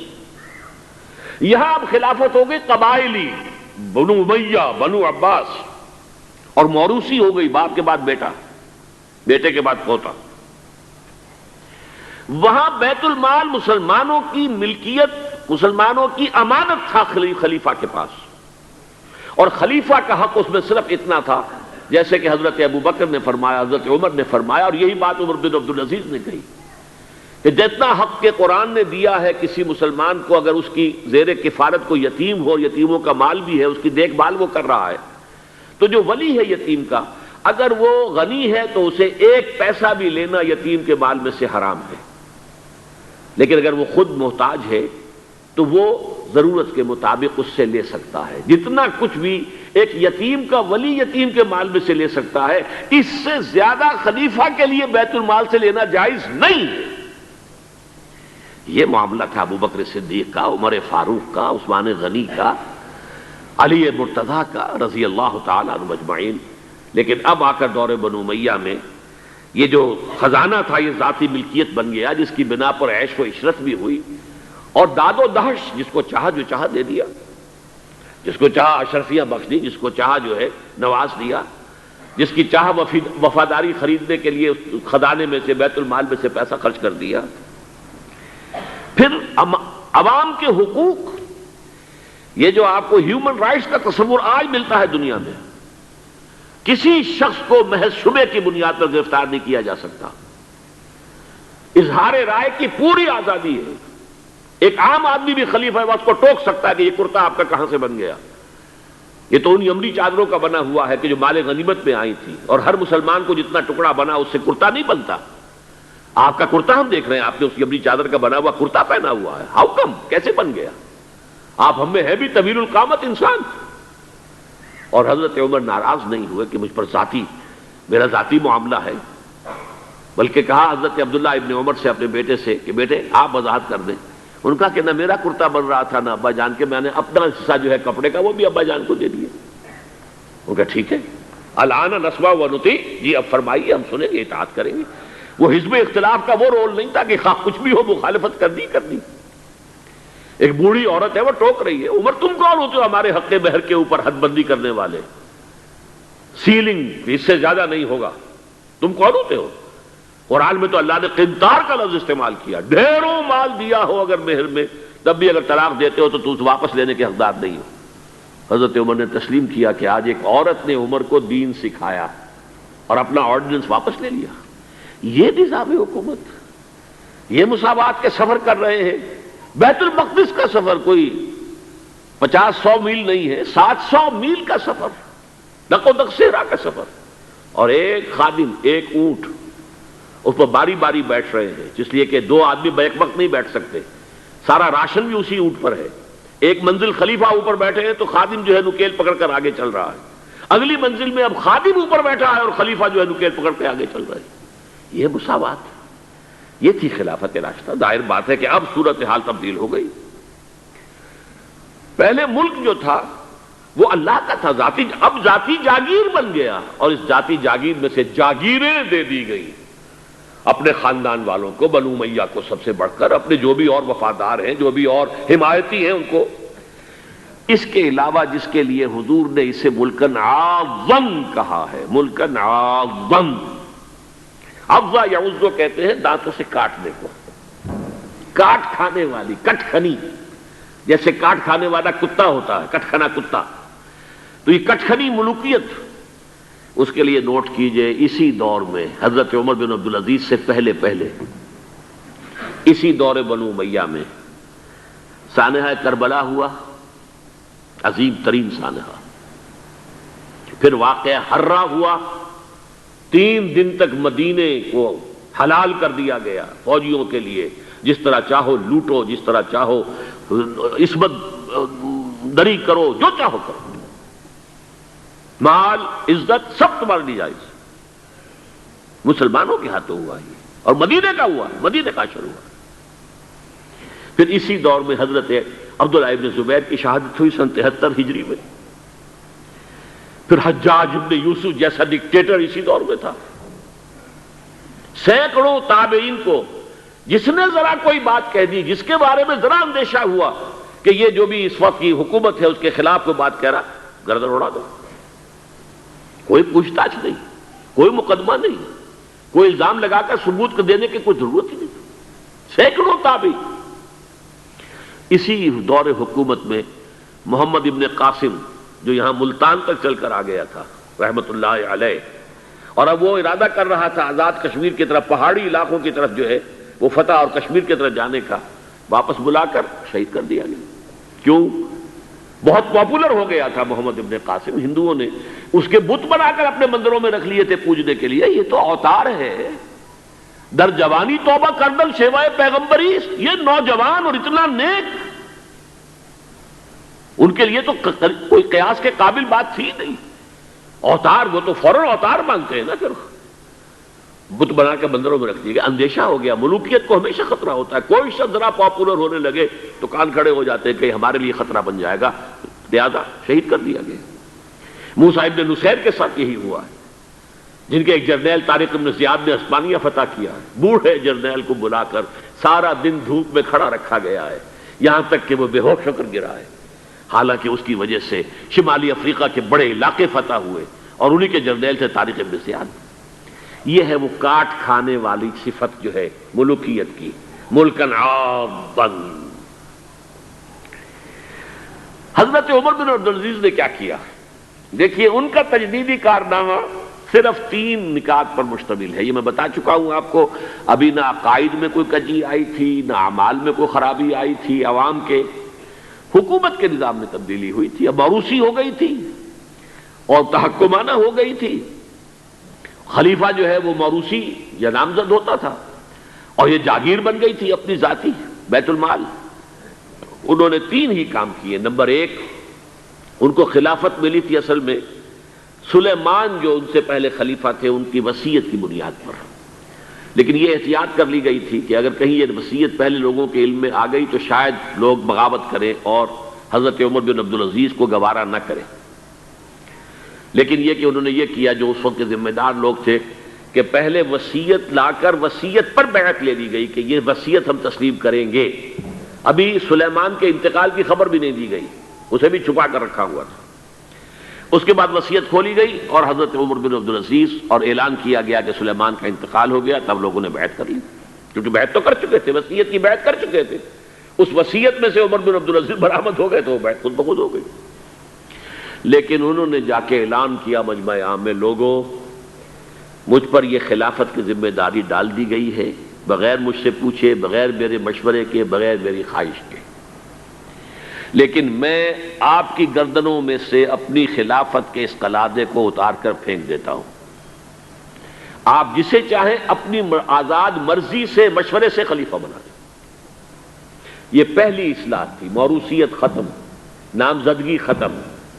اب اگر چاہتے ہیں آپ، اگر لوگوں کی رائے ہے ان کا مشورہ تو ٹھیک ہے. سب نے کہا بیک زبان ہم آپ پر راضی ہیں، ہم آپ ہی کو خلیفہ بنانا چاہتے ہیں. پہلی اصلاح تو یہ ہو گئی. دوسرا کام یہ کیا، جتنی جاگیروں کے ڈاکومنٹس تھے، دستاویزات، وہ سب طلب کیے. خود اپنے گھر سے اپنی بیوی کے سارے زیورات، عبد الملک بن مروان کی بیٹی سارے زیورات بیت المال میں داخل کرتی. اپنی جاگیر سب سے پہلے اپنی جاگیر کو ختم کیا. اس زمانے میں شیڈر تو تھے نہیں، مشین تو تھی نہیں. مسجد میں بیٹھے ہوئے تھے حضرت عمر بن عبدالعزیز، اور وہ ایک وثیقہ لایا جاتا تھا اور وہ قینچی سے کاٹ کاٹ کے پھینک رہے تھے. بڑا طوفان مچ گیا بنو امیہ کے لوگوں کے اندر، یہ کیا ہو رہا ہے. ایک وفد بھی آیا کہ دیکھیے آپ اپنے سے پہلے لوگ جو کچھ انہوں نے کیا تھا، آپ اب جو چاہیں آپ کریں، لیکن پہلے جن لوگوں نے جو کچھ کیا ہے اس کی نفی تو نہ کیجیے. حضرت عمر بن عبدالعزیز پوچھتے ہیں دیکھو اگر تمہارے پاس ایک فرمان ہو امیر معاویہ کا اور ایک ہو ان کے بعد کسی چوتھے پانچویں پشت کے اندر آنے والے کا، تو کس کے فرمان کو زیادہ اہمیت ہوگی؟ سب نے کہا امیر معاویہ کے فرمان کی زیادہ اہمیت ہوگی. تو فرمایا پھر میرے پاس فرمان جو ہے وہ امیر معاویہ سے بھی بہت پہلے کا ہے. میرے پاس اللہ کی کتاب ہے، قرآن ہے، میں اس کی روح سے طے کر رہا ہوں. لہذا ہو جائے کم وقت میں، کوئی ناراض ہوتا تو ہو. ساری جاگیریں ختم کر دی. نمبر 3 واقعہ یہ ہے کہ خود اپنی زندگی کے اندر جو عسرت اور جو تنگ دستی اور جو سادگی اختیار کی ہے، میں سمجھتا ہوں غالباً اس میں وہ حضرت ابوبکر حضرت عمر کو بھی مات دے گئے ہیں رضی اللہ تعالیٰ عنہ. حالانکہ بڑے ہی ایک تو حسین اور جمیل انسان تھے، خوش شکل، خوش لباس، شہزادے تھے، گورنر بھی رہے تھے. پھر ان کے والد جو ہے طویل عرصے تک مصر کے گورنر تھے، وہاں ان کی پرورش ہوئی تھی گورنر کے بیٹے کی حیثیت سے. اعلیٰ لباس پہنتے تھے، خوشبو کے اندر اس طریقے سے بسا ہوا کہ جہاں سے گزر گئے ہیں پورا راستہ معطر ہو جاتا تھا.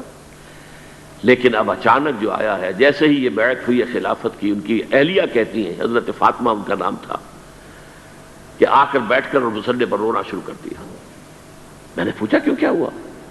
کہ یہ جو بوجھ مجھ پر آن پڑا ہے، یہ ذمہ داری.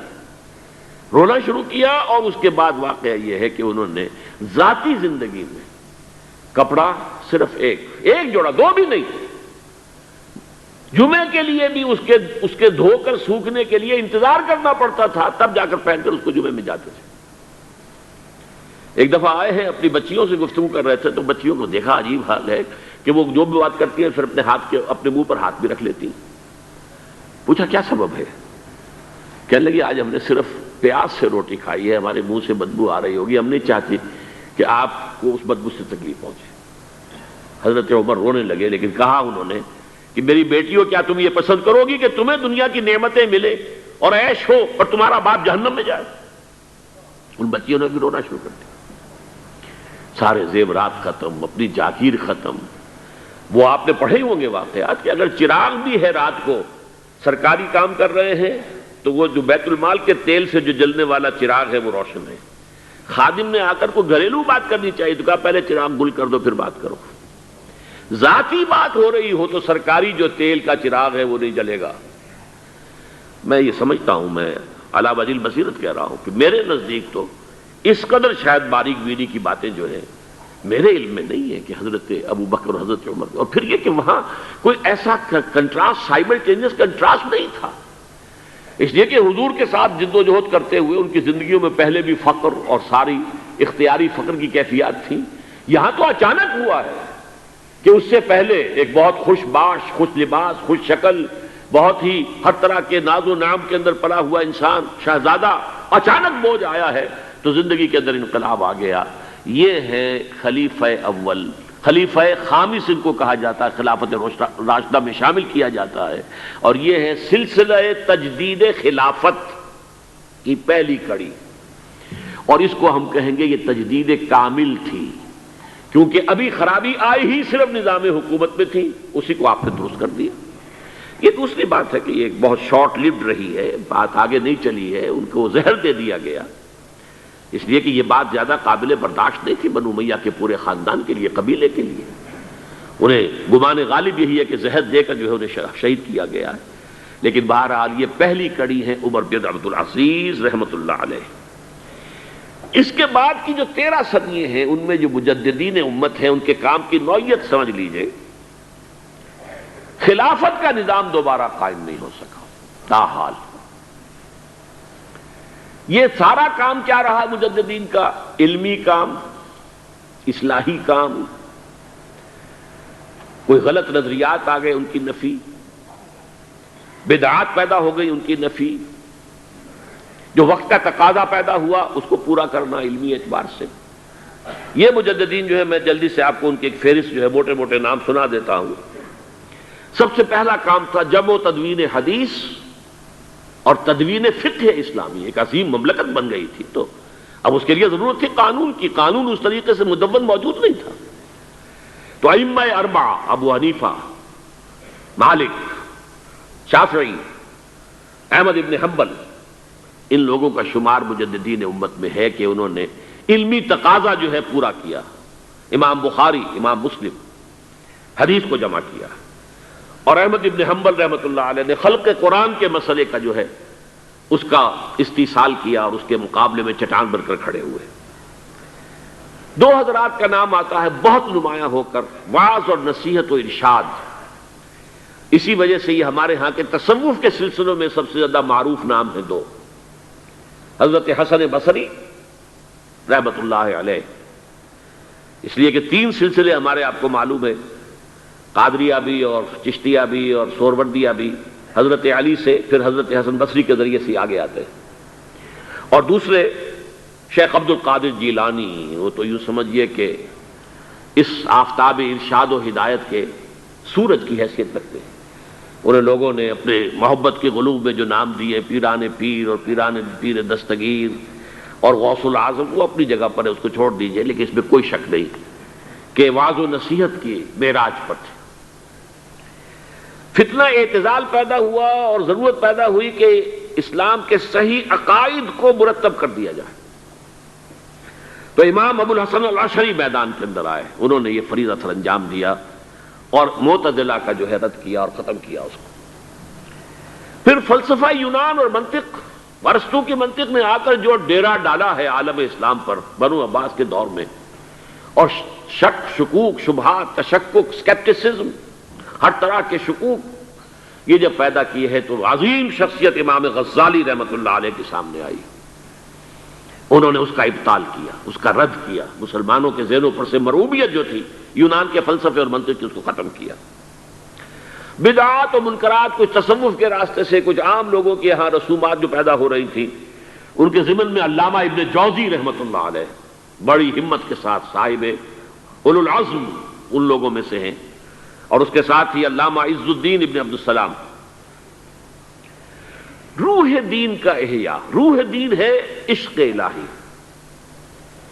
لیکن جب ہمارے ہاں ایک تو یہ کہ فقہی اعتبار سے بال کی کھال اتارنے کے معاملات شروع ہو گئے، اور ایک یہ کہ علم کلام کی بحثیں الجھی ہوئی شروع ہو گئی، تو ان دونوں حلقوں میں سے وہ جو اصل روح تھی اسلام کی، دین کی، اللہ کی محبت، عشق خداوندی، اس کا چراغ کچھ ٹمٹمانے لگا. تو مولانا روم سامنے آئے منظر عام پر. شاد باد اے عشق خوش سودائے ماں، اے طبیب جملہ علت ہائے ماں. اللہ کی محبت جو ہے اس کی روح کو انہوں نے زندہ کیا ہے. پھر احیاء علم دین، امام ابن تیمیہ رحمۃ اللہ علیہ. یہ میں نے الف اول کے 1000 سال جو پہلا 1000 سال ہے امت کا، اس کے جو بڑے بڑے نام ہیں، بڑے اہم ہیں، وہ آپ کے سامنے بیان کیے ہیں۔ اس کے بعد آتا ہے الف ثانی، دوسرا 1000 سال جب شروع ہوا امت مسلمہ کا۔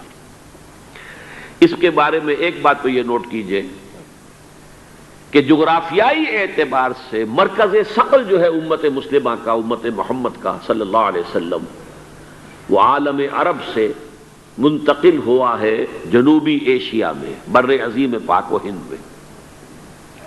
The second 1000 years، ابھی آدھے تک پہنچے، 15ویں صدی آئی ہے نا، 1000 سال کے بعد 11ویں صدی، 12ویں صدی، 13ویں صدی، 14ویں صدی، اب 15ویں صدی۔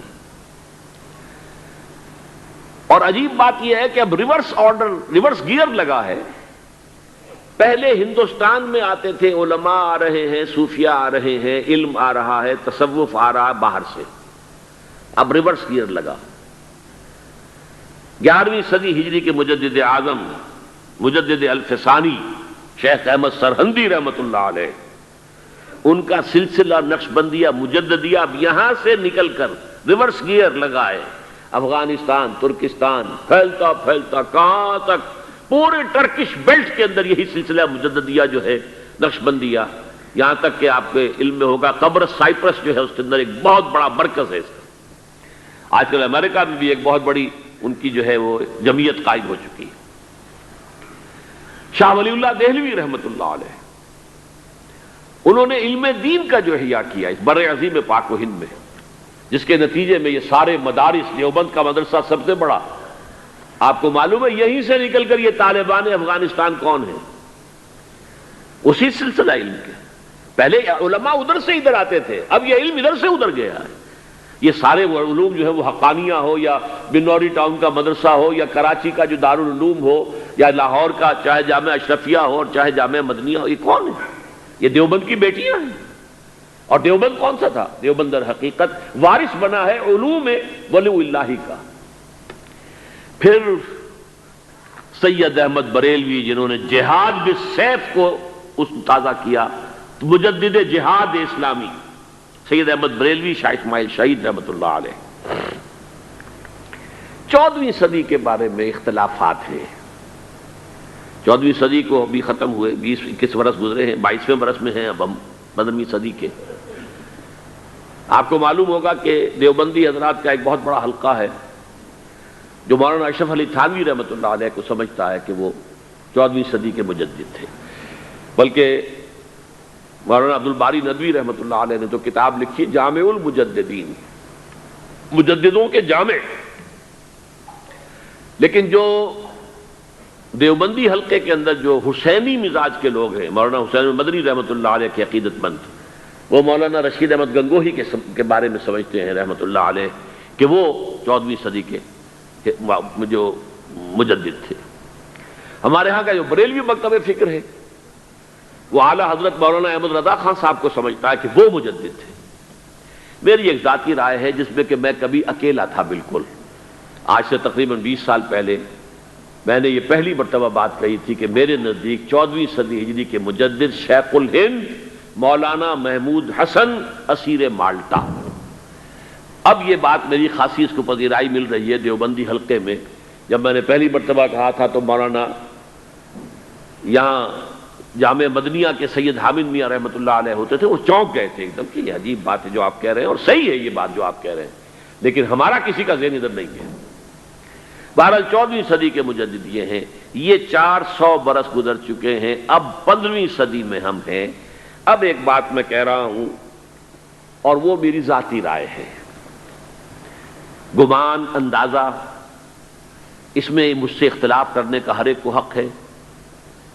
میرے نزدیک 15ویں صدی ہجری اب مجدد کامل الامام المہدی سلسلہ تجدید خلافت کی آخری کڑی کے ظہور کا وقت ہے۔ اس میں مجھے ایک تو قرآن مجید سے اشارہ ملا ہے، اشارہ ہے، میں اسے تفسیر نہیں کہتا۔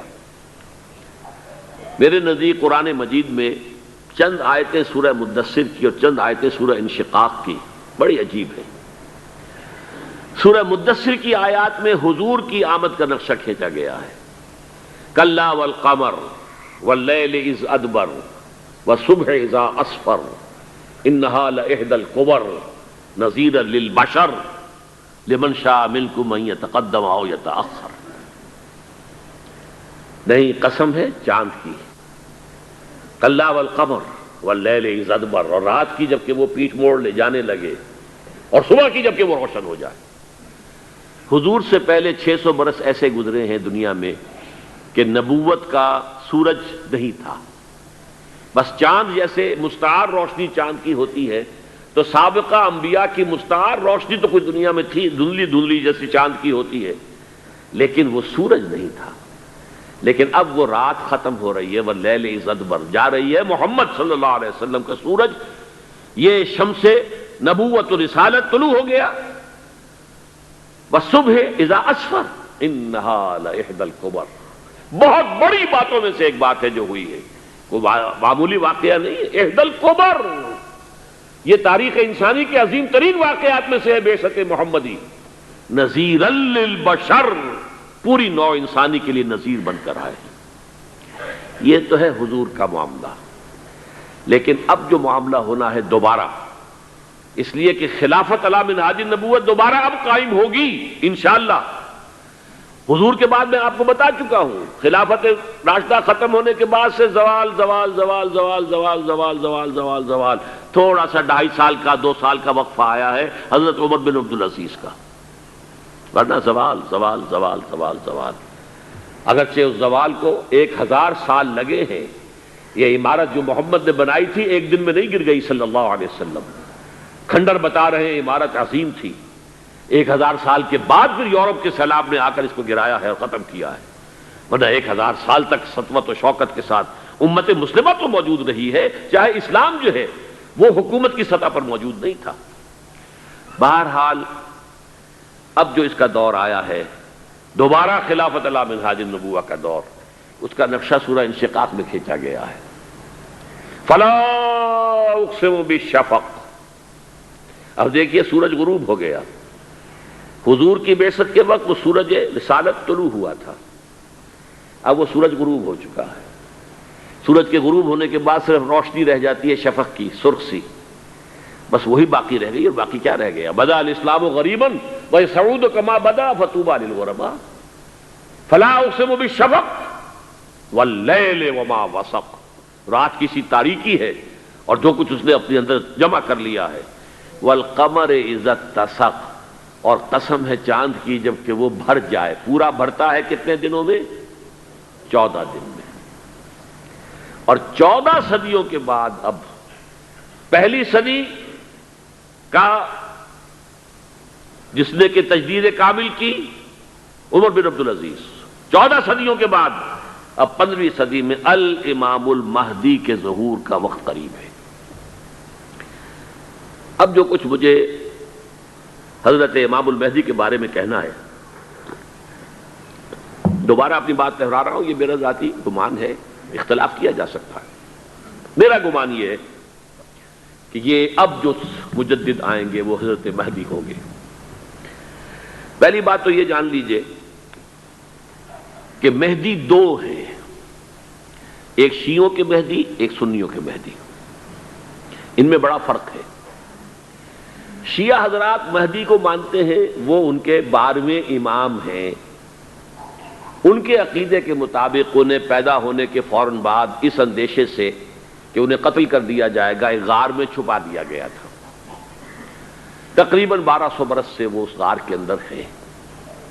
وہ روپوش ہیں، چھپے ہوئے ہیں، اسی لیے انہیں امام غائب کہا جاتا ہے. اور اب ان کا انتظار ہو رہا ہے، اس لیے انہیں امام منتظر بھی کہا جاتا ہے. اس لیے شیعوں کے دارالعلوم جو ہوتے ہیں دارالعلوم المنتظر، وہ اس لیے کہ ان کا انتظار کیا جا رہا ہے.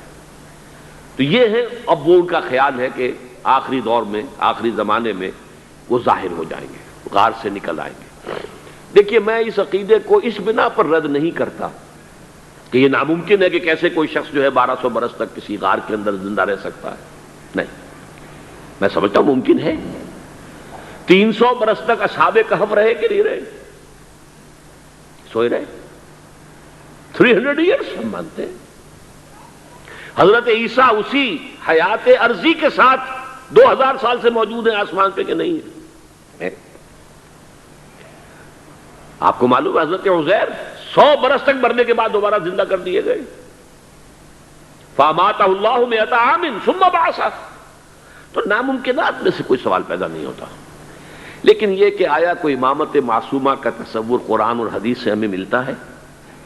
پھر یہ کیا یہ موروثی امامت کہ حضرت علی کی نسل جو حضرت فاطمہ سے چلی ہے اسی میں یہ امامت ہوگی؟ اس کے لیے ہمارے پاس کوئی دلیل نہیں ہے، ہم اس کو تسلیم نہیں کرتے. ہم تو سمجھتے ہیں کہ معصومیت ختم ہو گئی محمد الرسول اللہ صلی اللہ علیہ وسلم پر. خاتم المعصومین ہے محمد الرسول اللہ. اب ان کے بعد تو اجتہاد ہے اور خلافت ہے. عام معاملات میں اجتہاد ہوگا، نظام خلافت کا ہوگا. تو ہمارے نزدیک جو میں جس مہدی کا نام لے رہا ہوں وہ مہدی ہے جو ایک مجدد ہوں گے، جیسے کہ مجددین کے نام میں نے آپ کو گنوائے ہیں. مجدد الفسانی ہو، شاہ ولی اللہ ہو، سید احمد بریلوی ہو، شیخ الہند ہو. ایک ہوں گے انسان جو پیدا ہوں گے انسانوں کی طرح، عام طور پر اپنی عمر کو پختگی کو پہنچیں گے، پھر وہ سامنے آئیں گے منظر پر، پھر وہ کام کریں گے، قیادت کریں گے. عرب میں ان کا ظہور ہوگا. دوسری بات یہ نوٹ کر لیجئے حضرت مہدی کے بارے میں، ہمارے ہاں احادیث کے جو مجموعے ہیں ان میں جو ٹاپ کے 2 مجموعے ہیں ان میں کہیں حضرت مہدی کا ذکر نہیں ہے، نہ صحیح بخاری میں نہ صحیح مسلم میں. لیکن ہم اسے نظر انداز نہیں کر سکتے کہ صحائح ستہ کی بقیہ 4 کتابوں کے اندر موجود ہیں، لہذا نظر انداز نہیں کر سکتے، اگنور کرنا ممکن نہیں ہے. اب اس میں میں چاہتا ہوں کہ کچھ حدیثیں آپ کو میں سناؤں جن میں حضرت مہدی کا تذکرہ کیا گیا ہے. پہلی ہے وعن عبداللہ ابن مسعود قال قال رسول اللہ صلی اللہ علیہ وسلم. حضرت عبداللہ ابن مسعود سے روایت ہے، وہ فرماتے ہیں کہ حضور نے ارشاد فرمایا لا تذهب الدنيا حتى يملك العرب رجل من اہل بیتی.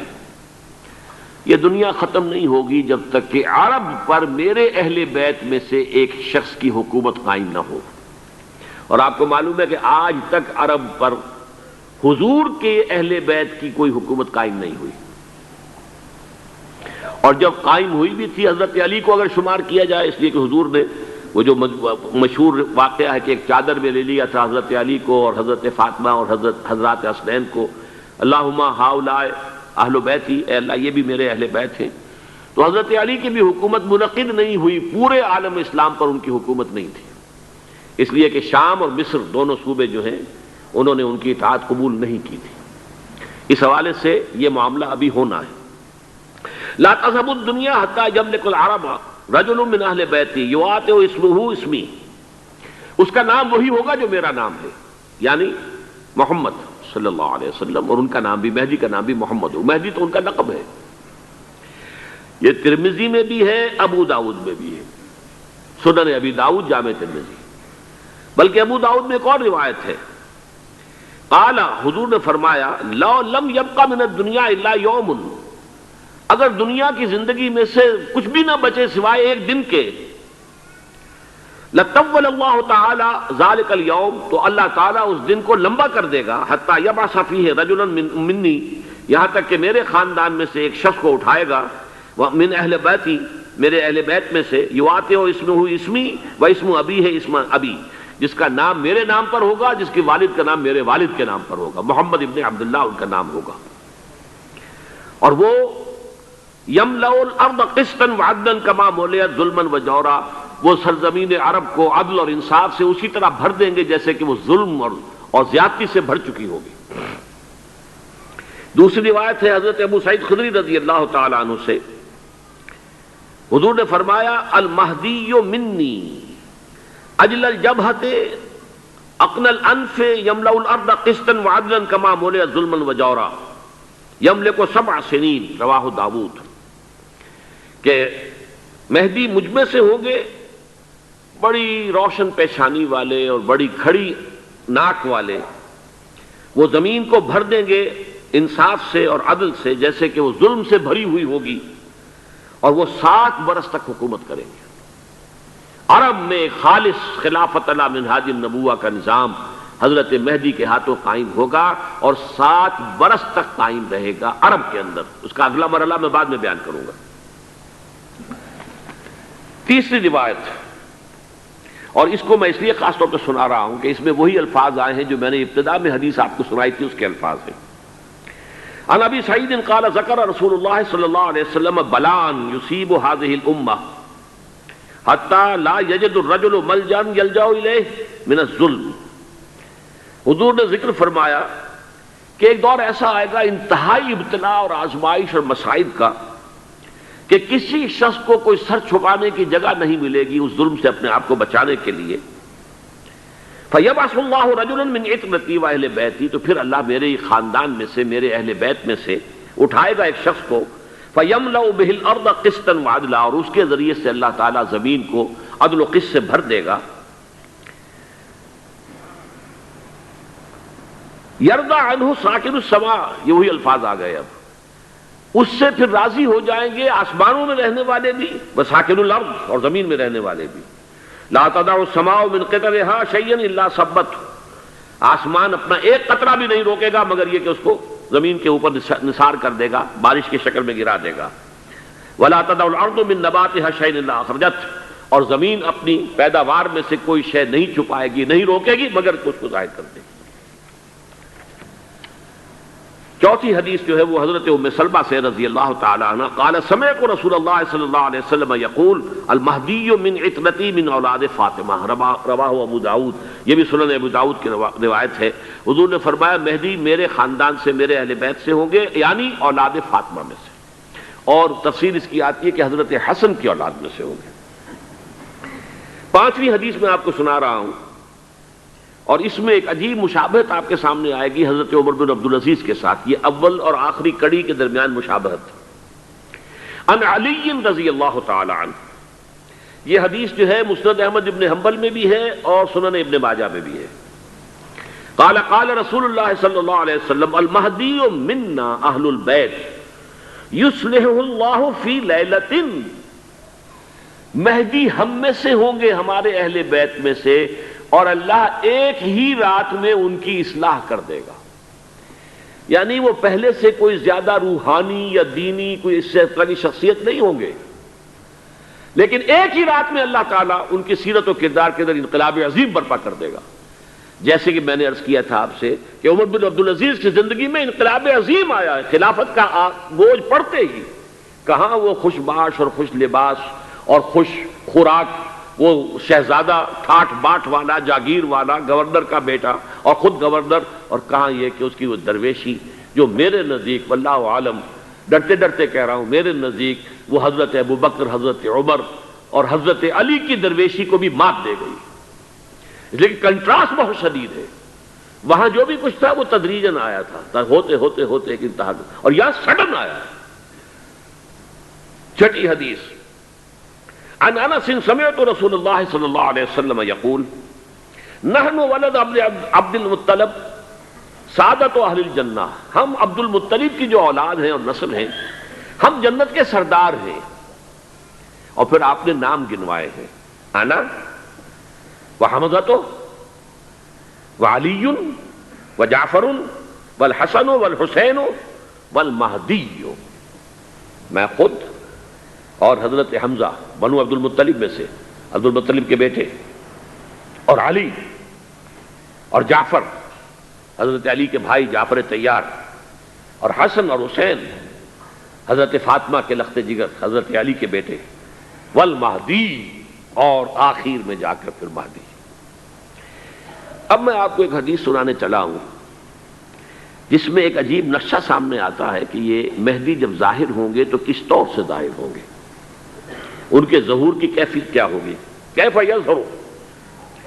یہ روایت ہے حضرت ام سلمہ سے رضی اللہ تعالی عنہ، حضور کی زوجہ محترمہ ہیں، فرماتی ہیں ام سلمہ عن النبی صلی اللہ علیہ وسلم قال یکون اختلاف عند موت خلیفۃ، موت خلیفۃ، حضور نے فرمایا ایک خلیفہ کی موت پر اختلاف واقع ہو جائے گا، خانہ جنگی ہو جائے گی۔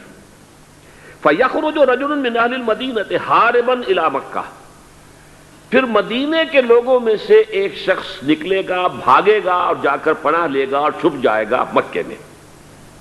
فَيَأْتِيهِ نَاسٌ مِّنْ أَهْلِ مَكَّةِ پھر اس کے پاس آئیں گے اہل مکہ، مکہ کے لوگ، فَيُخْرِجُونَهُ، اور اسے نکالیں گے، جہاں وہ چھپے ہوئے ہوں گے وہاں سے نکالیں گے، وَهُوَ كَارِهٌ، اور وہ بالکل اس کو پسند نہیں کر رہے ہوں گے، نہ وہ خواہش مند ہوں گے کہ ان کے وہ ہاتھ پر بیعت کی جائے، نہ وہ یہ چاہیں گے کہ وہ میدان میں آئیں اور ان کو جو ہے اپنا لیڈر مانا جائے، وَهُوَ كَارِهٌ فَيُبَايِعُونَهُ بَيْنَ الرُّكْنِ وَالْمَقَامِ، لیکن لوگ جو ہے پھر اصرار کے ساتھ ان کے ہاتھ پر بیعت کریں گے رکن اور مقام کے درمیان۔ رکن وہ کونا ہے خانہ کعبہ کا جس میں حجر اسود لگا ہوا ہے، اور مقام ابراہیم جو ہے، ان دونوں کے مابین جو یہ علاقہ ہے یہاں پر وہ بیعت ہوگی۔ وَيُبْعَثُ إِلَيْهِ بَعْثٌ مِنَ الشَّامِ، ان کے خلاف ایک لشکر بھیجا جائے گا شام سے۔ نہیں کہا جا سکتا کہ باسی حکومت اس وقت کی جو ہے اس کی طرف سے کوئی مسئلہ اس طرح کا اٹھ کھڑا ہو، اس لیے کہ ابھی تو بہرحال باسی حکومت وہاں ہے۔ فَيُخْسَفُ بِهِمُ بِالْبَيْضَاءِ بَيْنَ مَكَّةَ وَالْمَدِينَةِ، لیکن اللہ تعالیٰ اس لشکر کو مکے اور مدینے کے درمیان وادی بیضاء میں دھسا دے گا زمین کے اندر پورے کے پورے لشکر کو۔ فَإِذَا رَأَى النَّاسُ ذَلِكَ، جب لوگ یہ دیکھیں گے کہ اتنی بڑی نشانی ظاہر ہو گئی، أَتَاهُ أَبْدَالُ الشَّامِ وَعَصَائِبٌ من العراق فَيُبَايِعُونَهُ، اب شام سے سارے کے سارے جو اولیاء اللہ ہیں وہ بھی آئیں گے، اور عراق سے جوق در جوق لوگ آئیں گے اور ان سے بیعت کریں گے۔ وَيَعْمَلُ فِي النَّاسِ بِسُنَّةِ نَبِيِّهِمْ، پھر وہ عمل کریں گے لوگوں کے مابین، حکومت کریں گے اپنے نبی کی سنت کے مطابق۔ وَيُلْقِي الْإِسْلَامُ بِجَرَانِهِ، اور اسلام اپنی گردن زمین پر ٹکا دے گا۔ وَالْأَرْض فی الارض، زمین میں، فَيَلْبَسُ 7 سنین، پھر وہ 70 برس تک حکمران رہیں، 7 برس تک حکمران رہیں گے۔ ثم یتوفیٰ، پھر ان کا انتقال ہوگا، ویصلی علیہ المسلمون، اور مسلمان ان پر نماز پڑھیں گے۔ یہ جو میں نے آپ کے سامنے نقشہ کھینچا ہے، اس سے اب میں ایک نتیجہ نکالتا ہوں، اسے بھی میرا گمان کہیے، اختلاف بھی کر سکتے ہیں آپ، اگر اس کو وزنی سمجھے تو قبول بھی کر سکتے ہیں۔ وہ یہ ہے کہ میرے نزدیک شاہ فہد کے انتقال پر لا محالہ یہ صورتحال پیدا ہو جائے۔ ولی عہد وہاں ہیں عبداللہ بن عبدالعزیز، امریکہ کو وہ پسند نہیں کرتے اور امریکہ انہیں پسند نہیں کرتا، یہ بالکل تش تش بام ہے۔ امریکہ نے لازماً جس طریقے سے اپنے پنجے گاڑے ہیں سعودی عرب کے اندر، اپنا فوجی اڈا بنایا ہے، تو آسانی کے ساتھ وہاں سے اپنے پنجے ہٹانے کے لیے تیار نہیں۔ ایک حدیث میں آتا ہے قرن الشیطان، نجد سے شیطان کا سینگ برآمد ہوگا، وہ شیطان کا سینگ ہے، جو میزائل وہاں پر لگے ہوئے ہوں گے اس وقت، در حقیقت وہ سارے کے سارے جو ہیں وہ شیطان کے سینگ ہیں۔ بہرحال کوشش وہ کرے گا کہ جیسے کہ اس نے جارڈن میں کیا، کتنے عرصے سے وہاں شاہ حسین کا چھوٹا بھائی حسن جو ہے وہ ولی عہد تھا، عین وقت کے اوپر آ کر، اور پتہ نہیں کیسی کیسی دوائیاں دے کر اسے لے کر آئے ہیں شاہ حسین کو، مرتے ہوئے کو تھوڑی دیر زندہ رکھنے کے لیے، اور وہ تبدیلی کروا کر جو ہے واپس لے گئے ہیں۔ تو یہ معاملہ ہوا ہے، تبدیلی کروا دی، وہاں تو ہو گئی آرام سے، کوئی بات نہیں۔ بحرین میں بھی غالباً ایسا ہی معاملہ ہوا ہے، واللہ عالم، مجھے یاد پڑتا ہے کہ وہ چاہتے ہیں کہ ہمارا پسند کا آدمی آئے۔ اگر سعودی عرب میں یہ کام کیا گیا تو اس کا لازمی نتیجہ خانہ جنگی ہوگا، اس لیے کہ وہاں کی روایت یہ بڑی سخت ہے، بڑی پختہ ہے۔ پھر یہ کہ وہاں جو ہے امیر عبداللہ جو ہے، جو وہاں پر اگرچہ سپہ سالار وہ نہیں ہے، کمانڈر ان چیف وہ نہیں ہے، کمانڈر ان چیف تو کوئی اور ہے، لیکن الحرس الوطنی جو ہے، نیشنل گارڈز، بہت بڑی فورس ہے وہ، اصل بیڈوین فورس جو ہے صحرا کے لوگوں کی، عرب فورس، وہ در حقیقت الحرس الوطنی ہے، نیشنل گارڈ ہے، اور اس کا کمانڈر ان چیف یہ ہے امیر عبداللہ۔ تو لازماً یہ شکل جو ہے پوری ہو کر رہے گی۔ جیسے ہی یہ معاملہ ہوا شاہ فہد کے انتقال کا، تو یہ اختلاف ہوگا، خانہ جنگی ہوگی، پھر کوئی اللہ کا بندہ جو ہوگا۔ میرے نزدیک، میں آج سے کوئی 6-7 سال پہلے سالانہ اجتماع تھا تنظیم اسلامی کا راولپنڈی میں، میں نے اس وقت وہاں کہا تھا، اس سے ذرا اخبارات میں بھی کچھ وہ کنٹروورسی آئی تھی کہ میرے نزدیک امام مہدی پیدا ہو چکے ہیں، ان کے ظہور کا وقت قریب ہے۔ اور اس کی تھوڑی سی بعد میں مجھے معلوم ہوا کہ جین ڈکسن غالباً نام ہے امریکن اس کا، جس نے یہ پیشن کوئی خبر دی تھی کہ 1962 میں عالم عرب میں ایک بچہ پیدا ہوا ہے کہ جو وہاں کا نقشہ بدل کر رکھ دے گا. یہ جین ڈکسن کی غالباً پیشن گوئی ہے. بہرحال مجھے اس کی پیشن گوئی سے کوئی دلچسپی نہیں ہے. میں تو جو احوال دیکھ رہا ہوں، یعنی اسرائیل کا قائم ہو جانا اور اس کے بعد اب یروشلم کا مسلمانوں کے ہاتھوں سے نکل جانا، اور اب گویا کہ وہ الملحمۃ العظمیٰ جو ہے تلی کھڑی ہے، کسی بھی وقت جو ہے یہ جو ہے وہ لاوا پھٹ سکتا ہے، آتش فشاں پھٹ سکتا ہے. تو یہ تمام حالات ایسے ہیں کہ جن کی وجہ سے میں سمجھتا ہوں کہ ایک تو جو قرآن مجید کے اشارات میں نے آپ کو بتائے، 14 صدیاں 14 دن میں چاند کا پورا ہونا، والقمر اذا اتسق، 14 دن میں 14ویں کا چاند. اسی طرح اب یہ 14 صدیوں کے بعد یہ صدی جو 15ویں صدی ہے، یہ در حقیقت ظہور امام مہدی کی صدی ہے. لیکن یہ کہ امام مہدی کی حکومت قائم کرنے کے لیے کون لوگ آئیں گے؟ عرب جو ہیں وہ اندر سے کھوکھلے ہو چکے ہیں. عیاشی نے، دولت نے، پیسے نے، دولت، پیسہ، عیاشی، اس کی وجہ سے کھوکھلے ہو چکے ہیں. یہاں میں آپ کو 2 حدیثیں سنانا چاہتا ہوں.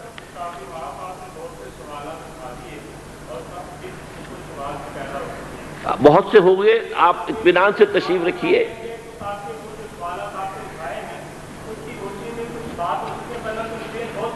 بہت ہوگی، بات ہوگی، آپ اس طرح صبر سے سن لیجئے. میں اب تقریباً اپنی گفتگو کے اختتام تک پہنچ رہا ہوں. سنن ابن ماجہ کی روایت ہے حضرت ابو ہریرہ سے رضی اللہ تعالی عنہ، قال قال رسول اللہ صلی اللہ علیہ وسلم اذا وقعت الملاحم بعث اللہ بعثا من الموالی هم اکرم العرب فرسا واجودہ سلاحا یوید اللہ بہم الدین. رواہ ابن ماجہ عن ابی ہریرہ رضی اللہ تعالی عنہ.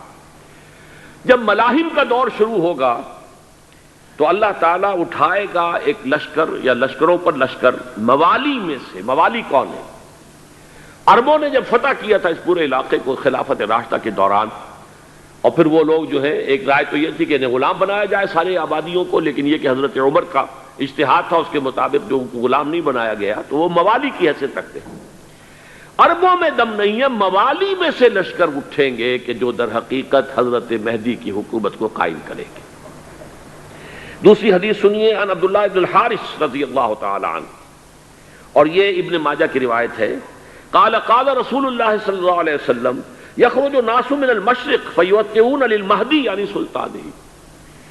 لشکر نکلیں گے، لوگ آئیں گے مشرق سے، اور وہ حضرت مہدی کی حکومت کو جمائیں گے اور قائم کریں گے. اب ذرا نوٹ کیجئے کہ جزیرہ نماء عرب کے مشرق میں کون سے ملک ہیں؟ 3: ایران، افغانستان، پاکستان. یہ 3 سالڈ مسلم ممالک، مسلم آبادی اکثریت. ویسے تو یہ کہ آگے ہندوستان میں 20 کروڑ مسلمان ہیں، لیکن وہ 20 کروڑ جو ہے وہ تو 80 کروڑ کے اندر تحلیل ہو جاتے ہیں غیر مسلموں میں. لیکن یہاں جو معاملہ ہے یہ خالص اکثریت کے. ان میں سے ایران کا معاملہ جہاں تک ہے، نمبر 1 یہ کہ وہ شیعہ عقائد کے حصار میں بند ہے، اس سے ادھر ادھر ہونا اس کے لیے ممکن نہیں. حدیث میں یہ بھی آتا کہ اصفہان سے 70,000 یہودی دجال کا ساتھ دیں گے. لیکن بہرحال خراسان ایک صوبہ ہے افغانستان کا اس وقت بھی شمال مشرقی کونے میں، مجھے امید ہے وہاں سے خیر کی، کیونکہ خراسان کا لفظ وہاں پہ شامل ہے. اور حضور کی حدیث میں بعد میں آپ کو سناؤں گا کہ خراسان سے فوجیں چلیں گی جو یروشلم کو دوبارہ حاصل کریں گی، فتح کریں گی. جیسے پہلے یروشلم کھویا عربوں نے تھا، دوبارہ حاصل کیا تھا کرد نے، کرد خون صلاح الدین ایوبی رحمۃ اللہ علیہ، ایسے اب پھر عربوں نے کھویا ہے، لیکن لینے والے خراسان سے لشکر آئیں گے. یخرج من خراسان رایات سود لا یردھا شیء حتی تنصب بإیلیا. خراسان کے علاقے سے کالے علم لے کر لشکر چلیں گے جن کے رخ کو کوئی موڑ نہیں سکے گا جب تک کہ وہ جا کر یروشلم میں نصب نہ ہو جائے. اس کے بعد نام آتا ہے پاکستان کا. یہ ہے میری اور آپ کی داستان، اور یہ ہے سبب جس کی وجہ سے کہ میں آپ سے یہ گفتگو کر رہا ہوں. اصل میں تو کس لیے؟ محض ایک علمی استفادہ، محض اپنی بات آراء کو ظاہر کرنے کا شوق نہیں، بلکہ یہ کہ اپنی ذمہ داری ہم پہچانیں کہ ہم کس مقام پر کھڑے ہیں. دیکھیے، اس پاکستان کے بارے میں یا ہندوستان کے بارے میں علامہ اقبال نے کہا تھا اپنے ترانہ ملی میں میر عرب کو آئی ٹھنڈی ہوا جہاں سے، میرا وطن وہی ہے، میرا وطن وہی ہے۔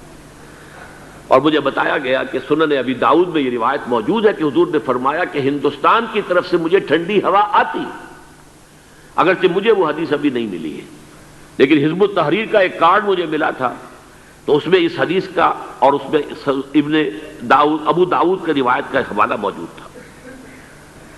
لیکن میں جو چیز آپ کو بتا چکا ہوں وہ یہ کہ الف ثانی کا پورا تجدیدی کارنامہ اس ہندوستان کی سرزمین میں ہوا۔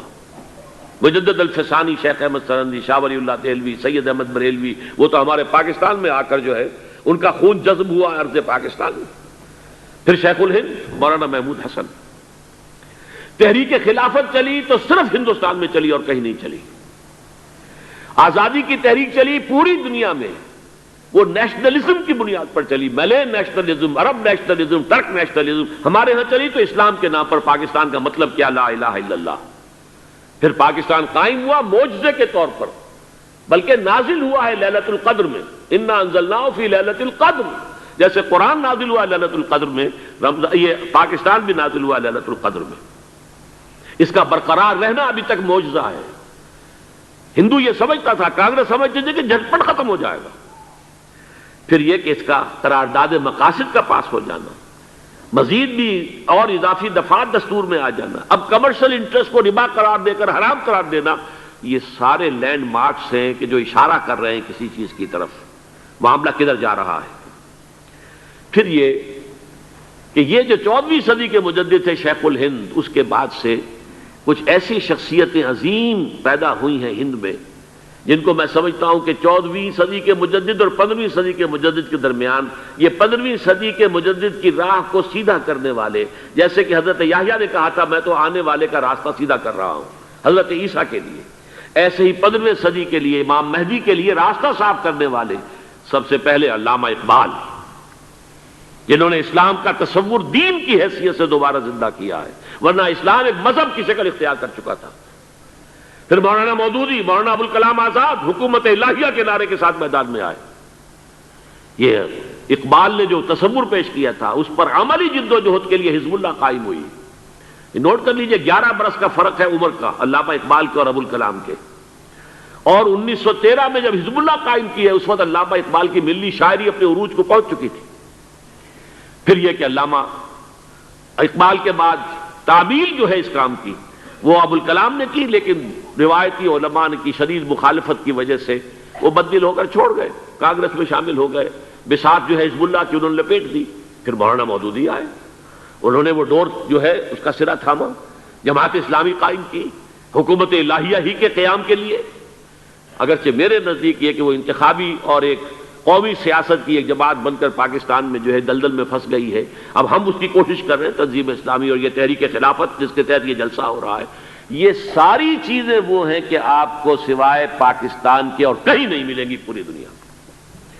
معلوم ہوتا ہے کہ پاکستان کو بہت بڑا رول پلے کرنا ہے اس میں، اور اس کے ساتھ اب جمع کر لیجئے افغانستان کی عمارت افغانستان، اسلامی عمارت افغانستان قائم ہو چکی ہے۔ یہ پچھلے 20 سالوں میں جو کچھ وہاں ہوتا رہا ہے اس سے پہلے تصور نہیں ہو سکتا تھا۔ کابل جو ہے وہ تو جیسے پیرس کا تمدن تھا ویسے کابل کا تھا، وہی لباس، وہی سکرٹس۔ یہاں جب آئے تھے شاہ ظاہر شاہ سرکاری دورے پر تو ان کی جو ملکہ صاحبہ تھی ان کے ساتھ وہ سکرٹ میں ملبوس تھی۔ کابل جو ہے وہ بالکل ایک پیرس کی طرح کا شہر تھا۔ آج کابل جو ہے جا کر دیکھیے، علامہ اقبال کے فرزند بھی دیکھ کر آئے ہیں، تو اگرچہ وہ خود میں سمجھتا ہوں کہ خاصے انہیں آپ لبرل کہیں، آزاد خیال کہیں، لیکن اس درجے متاثر ہو کر آئے تھے کہ انہوں نے یہ کہا افغانستان میں جو میں نے حالات دیکھے ہیں کہ اگر 2-4 اور مسلمان ملکوں کے اندر یہ نظام قائم ہو جائے تو پوری دنیا مسلمان ہو جائے گی۔ یہ سب کچھ کیسے ہو رہا ہے؟ یہ آنے والے دور کی جھلکیاں ہیں۔ Coming events are casting their shadows before. یہ سب بتا رہے ہیں کہ پاکستان افغانستان کو مل کر اس میں کوئی عظیم رول پلے کرنا ہے۔ اور اس کے ضمن میں اب میں علامہ اقبال کے بارے میں آخری بات کہہ رہا ہوں۔ علامہ اقبال کے بارے میں عام یہ خیال ہے، انہوں نے اپنے خطبات میں مہدی کا اور نزول مسیح کا، حالانکہ میں کل پڑھ رہا تھا مولانا سعید احمد اکبر آبادی رحمۃ اللہ علیہ کا ایک مقالہ ان کا کہ علامہ اقبال نے ابن خلدون کے بارے میں یہ کہا ہے کہ مہدی کا اور نزول عیسیٰ کا دونوں کا انہوں نے انکار کیا ہے، حالانکہ ابن خلدون نے نزول عیسیٰ کا انکار نہیں کیا، صرف مہدی کا انکار کیا ہے۔ بہرحال علامہ اقبال نے خطبات میں انکار کیا ہے، لیکن یہ کہ اپنی شاعری کے اندر میں چیلنج کرتا ہوں کسی بڑے سے بڑے اقبال شناس کو، ان کا یہ شعر ذرا سنیے: خضر وقت از خلوت دشت حجاز آید بروں، کارواں زی وادی دور و دراز آید بروں۔ خضر وقت، امام وقت، رہنمائے وقت، قائد وقت، خلوت دشت حجاز، حجاز کی صحرا کی کسی خلوت گزینی سے نکل کر باہر آئیں گے۔ میں حیران ہوتا ہوں علامہ کے اس فکر پر اور اس مصرے پر۔ یہاں انہوں نے شیعہ اور سنی دونوں کے کانسیپٹ جمع کر دیے۔ شیعہ کا کانسیپٹ یہ چھپے ہوئے کسی غار میں وہاں سے برآمد ہوں گے، اور ہمارا کانسیپٹ میں ام سلمہ رضی اللہ تعالیٰ عنہ کی حدیث سنا چکا، چھپے ہوئے ہوں گے وہ وہاں پر، مدینے سے نکل کر آ کر مکے میں چھپ جائیں گے۔ اس خانہ جنگی کی حالت میں لوگ ان کی طرف دیکھ رہے ہوں گے، سوچتے ہوں گے انہیں میدان میں آنا چاہیے، کوئی پارٹ پلے کرنا چاہیے، امت کی رہنمائی کرنی چاہیے، لیکن وہ چھپیں گے، وہ کارے ہوں گے، وہ اس ذمہ داری کو قبول نہیں کرنا چاہیں گے، جا کے چھپ جائیں گے مکے میں، وہاں سے مکے والے انہیں نکالیں گے، اور وہ کارے ہوں گے، انہیں بالکل یہ پسند نہیں ہوگا کہ یہ ذمہ داری اٹھائیں۔ تو خضر وقت از خلوت دشت حجاز آید بروں، کارواں زی وادی دور و دراز آید بروں۔ کارواں جو چلے گا ان کی مدد کے لیے اس وادی دور و دراز، اس عظیم وادی دور و دراز، یہ وادی سندھ ہے۔ وادی سندھ جو ہے ہم سمجھتے ہیں کہ صرف یہ پاکستان اور پنجاب جو ہے یہ اس میں شامل ہے، سندھ اور پنجاب نہیں، افغانستان کا پورا مشرقی علاقہ اس میں شامل ہے۔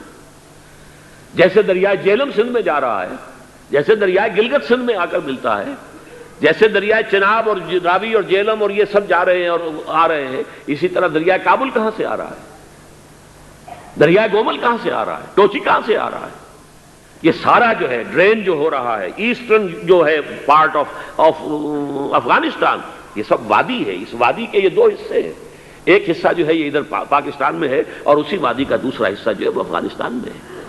کارواں زی وادی دور و دراز آید بروں، کارواں چلے گا یہاں سے، یخرج ناس من المشرق یؤتون للمہدی یعنی سلطان ہی، مشرق سے فوجیں چلیں گی کہ جو مہدی کی حکومت قائم کریں گی، اور یخرج من خراسان رایات و سود، اور خراسان سے سیاہ پرچم چلیں گے کہ جن کا رخ کوئی موڑ نہیں سکے گا، حتیٰ تنصب بیلیا، یہاں تک کہ وہ جا کر یروشلم کے اندر نصب ہو جائیں گے۔ حضرات، میں ایک میری گفتگو کا حصہ باقی تھا لیکن میں اسے چھوڑ رہا ہوں، اس لیے کہ گلوبلائزیشن جو اس کی ہوگی، جو خلافت علی منہاج النبوہ کی تجرید کامل حضرت مہدی کے ہاتھوں عرب میں ہوگی، اس سے پہلے اس کے لیے محنت، کوشش، جد و جہد پاکستان اور افغانستان میں ہو چکی ہوگی جو اسے سپورٹ کرے گی اور وہاں جا کر حکومت قائم کرے گی۔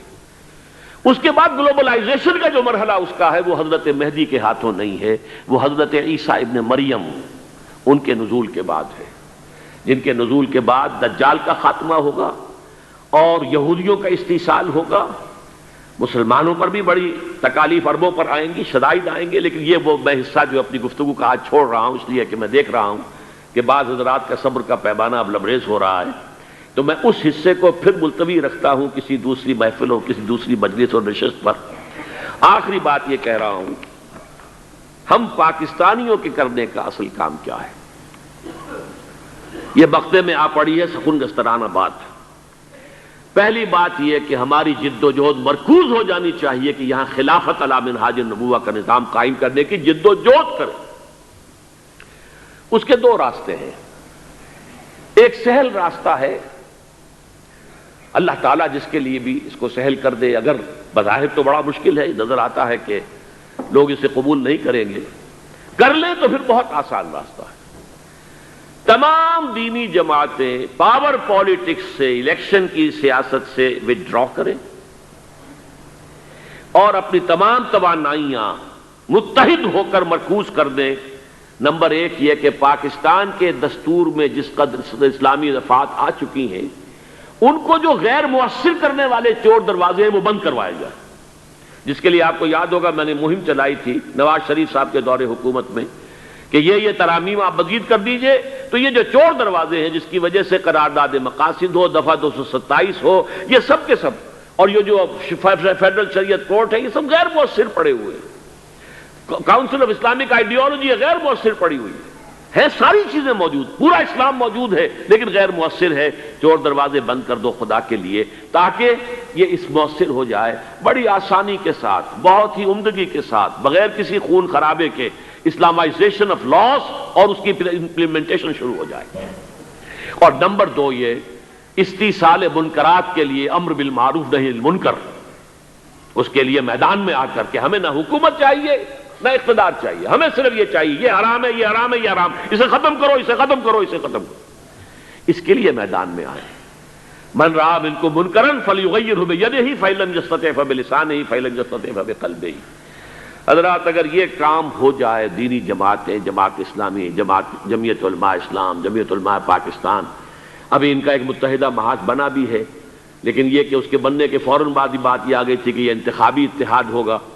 ابھی اس انتخابی اتحاد کی بھی کوئی شکل نظر نہیں آ رہی۔ جمعیت علماء اسلام نے تو اس انتخابات میں حصہ لیا ہی نہیں ہے، جماعت اسلامی نے بھرپور طور پر لیا ہے، لیکن یہ ہے کہ کوئی اور اتحاد کی شکل ابھی سامنے نہیں آ رہی ہے۔ لیکن یہ کہ اس سے کوئی فائدہ نہیں ہوگا جب تک کہ پاور پالیٹکس سے علیحدہ ہو کر اور صرف ان 2 کاموں پر اپنی توجہ کو مرکوز نہ کریں۔ اگر کر دیں تو میں اپنا یقین آپ کے سامنے رکھ سکتا ہوں، باقی اس کے لیے کوئی دلیل نہیں دے سکتا، میرے نزدیک چند مہینوں کا معاملہ ہے، ساری فضا تیار ہے، دستور میں ہر شے موجود ہے، صرف رکھنے بند کرنے ہیں، پلگ کرنا ہے، جو بھی وہاں سے جو چور دروازے ہیں ان کو بند کرنا ہے، اور اس کے بعد یہاں پر قوانین کا اسلامی رخ کے اوپر ڈھلنا اور اس کو نافذ ہو جانا بہت ہی سموتھلی، جیسے کہ گیند جو ہے وہ چلتی ہے کسی ہموار میدان کے اندر، فٹ بال ہو، اس طریقے سے جو ہے the process will start rolling. 3 مہینے کے اندر میں سمجھتا ہوں یہ کام ہو سکتا ہے۔ یہ نہیں ہے تو ظاہر بات ہے کہ جہاں تک تنظیم اسلامی اور تحریک خلافت کا معاملہ ہے، ہم تو ظاہر بات ہے کہ ان صلاتی و نسکی و محیای و مماتی للہ رب العالمین، ہمارا جینا مرنا اسی کام کے لیے ہے۔ ہماری تو پیش نظر یہ ہے کہ کم سے کم 2 لاکھ کی تعداد میں ایسے فدائین تیار ہو جائیں جو نمبر 1 اپنی ذات اور اپنے گھر میں دین کو پہلے نافذ کر دیں۔ سب سے کٹھن مرحلہ یہی ہے، اپنے آپ کو بدلنے کو لوگ تیار نہیں ہوتے، چاہتے پورا دنیا بدل جائے، پورا ملک بدل جائے، لیکن میں وہیں رہوں، زمین جنبت نہ جنبت گل محمد۔ لیکن یہ کہ خدا نے آج تک اس قوم کی حالت نہیں بدلی، نہ ہو جس کو خیال آپ اپنی حالت کے بدل لیں۔ ان اللہ لا یغیر ما بقوم حتی یغیروا ما بانفسہم، اپنے آپ کو بدلو، اپنی معاشرت کے اندر اسلام کو نافذ کرو، چن چن کر چیزیں نکال دو کہ جو اسلام کے خلاف ہو۔ اور پھر یہ ہے کسی ایک شخص سے سب معتاد فی المعروف کی بیعت کر کے بنیاد مرصوص بنے، اور اگر 2 لاکھ کی تعداد میں ایسے فدائی ہوں تو پھر ہم غیر مسلح بغاوت کریں گے اس ملک کے اندر، سول ڈس اوبیڈینس اور بغاوت کے اس نظام کو ہم نہیں چلنے دیں گے، ٹیکس نہیں دیں گے، کوئی اطاعت نہیں کریں گے، لیکن مسلح نہیں، غیر مسلح جانے دینے کو تیار ہوں گے۔ شہادت ہے مقصود مطلوب مومن، نہ مال غنیمت نہ کشور کشائی، لیکن کسی کی جان لیں گے نہیں۔ اور نمبر 2 اس دوران میں جو بھی اللہ کے فضل و کرم سے حالات نے، کچھ اتفاقات زمانہ نے جو صورت پیدا کر دی ہے کہ خالص اسلامی عمارت افغانستان وجود میں آئی ہے، جو تعاون جس طرح، جس شکل میں، جس درجے میں، جس صورت میں ممکن ہو، ہر مسلمان پاکستان کا اسے اپنا فرض سمجھے، اس لیے کہ اس وقت کفر کی طاقتیں جو ہیں بالکل مجتمع ہو چکی ہیں، امریکہ اور روس ایک ہو چکے ہیں، ایران، اور اب ایران کے بارے میں افسوس کے ساتھ کہہ رہا ہوں، میں نے جو چند نکات بیان کیے تھے ان میں سے ایک نقطے کا اور اضافہ کر لیجیے، وہ بھی ان طالبان کے خلاف جو ہے شدت کے ساتھ، وہ جو شمالی ان کے باغی گروپ ہے اس کی مدد کر رہا ہے۔ اسی طرح بھارت تو پوری طریقے سے ان کے پشت پر ہے۔ یہ ریاستیں جو ابھی تک جو ترک ریاستیں آزاد تو ہو گئی، علیحدہ ہو گئی، لیکن ان کا ذہن ابھی تک کمیونسٹ ہے، وہ بھی ان کے پیچھے، اور اس طریقے سے ان کو سپورٹ کر کے اس مسلسل جو ہے طول دیا جا رہا ہے اس کو۔ تو پاکستان کے ہر مسلمان کا جو چاہتا ہے کہ یہاں دنیا کے اندر وہ خلافت علی منہاج النبوت کا قیام دوبارہ آئے، اور ہم محنت کر کے گویا کہ حضرت مہدی کے لیے راستہ ہموار کریں، تاکہ یہاں پر وہ زمین تیار ہو جائے کہ پھر یہاں سے فوجیں جائیں، جو سرزمین عرب کے اندر خلافت علی منہاج النبوہ کا کامل نظام قائم کریں، اور پھر وہاں سے وہ اس کا دوسرا مرحلہ گلوبلائزیشن کا وہ حضرت مسیح علیہ السلام کے ہاتھ میں ہو۔ اقول قولی ھذا واستغفر اللہ لی ولکم ولسائر المسلمین والمسلمات۔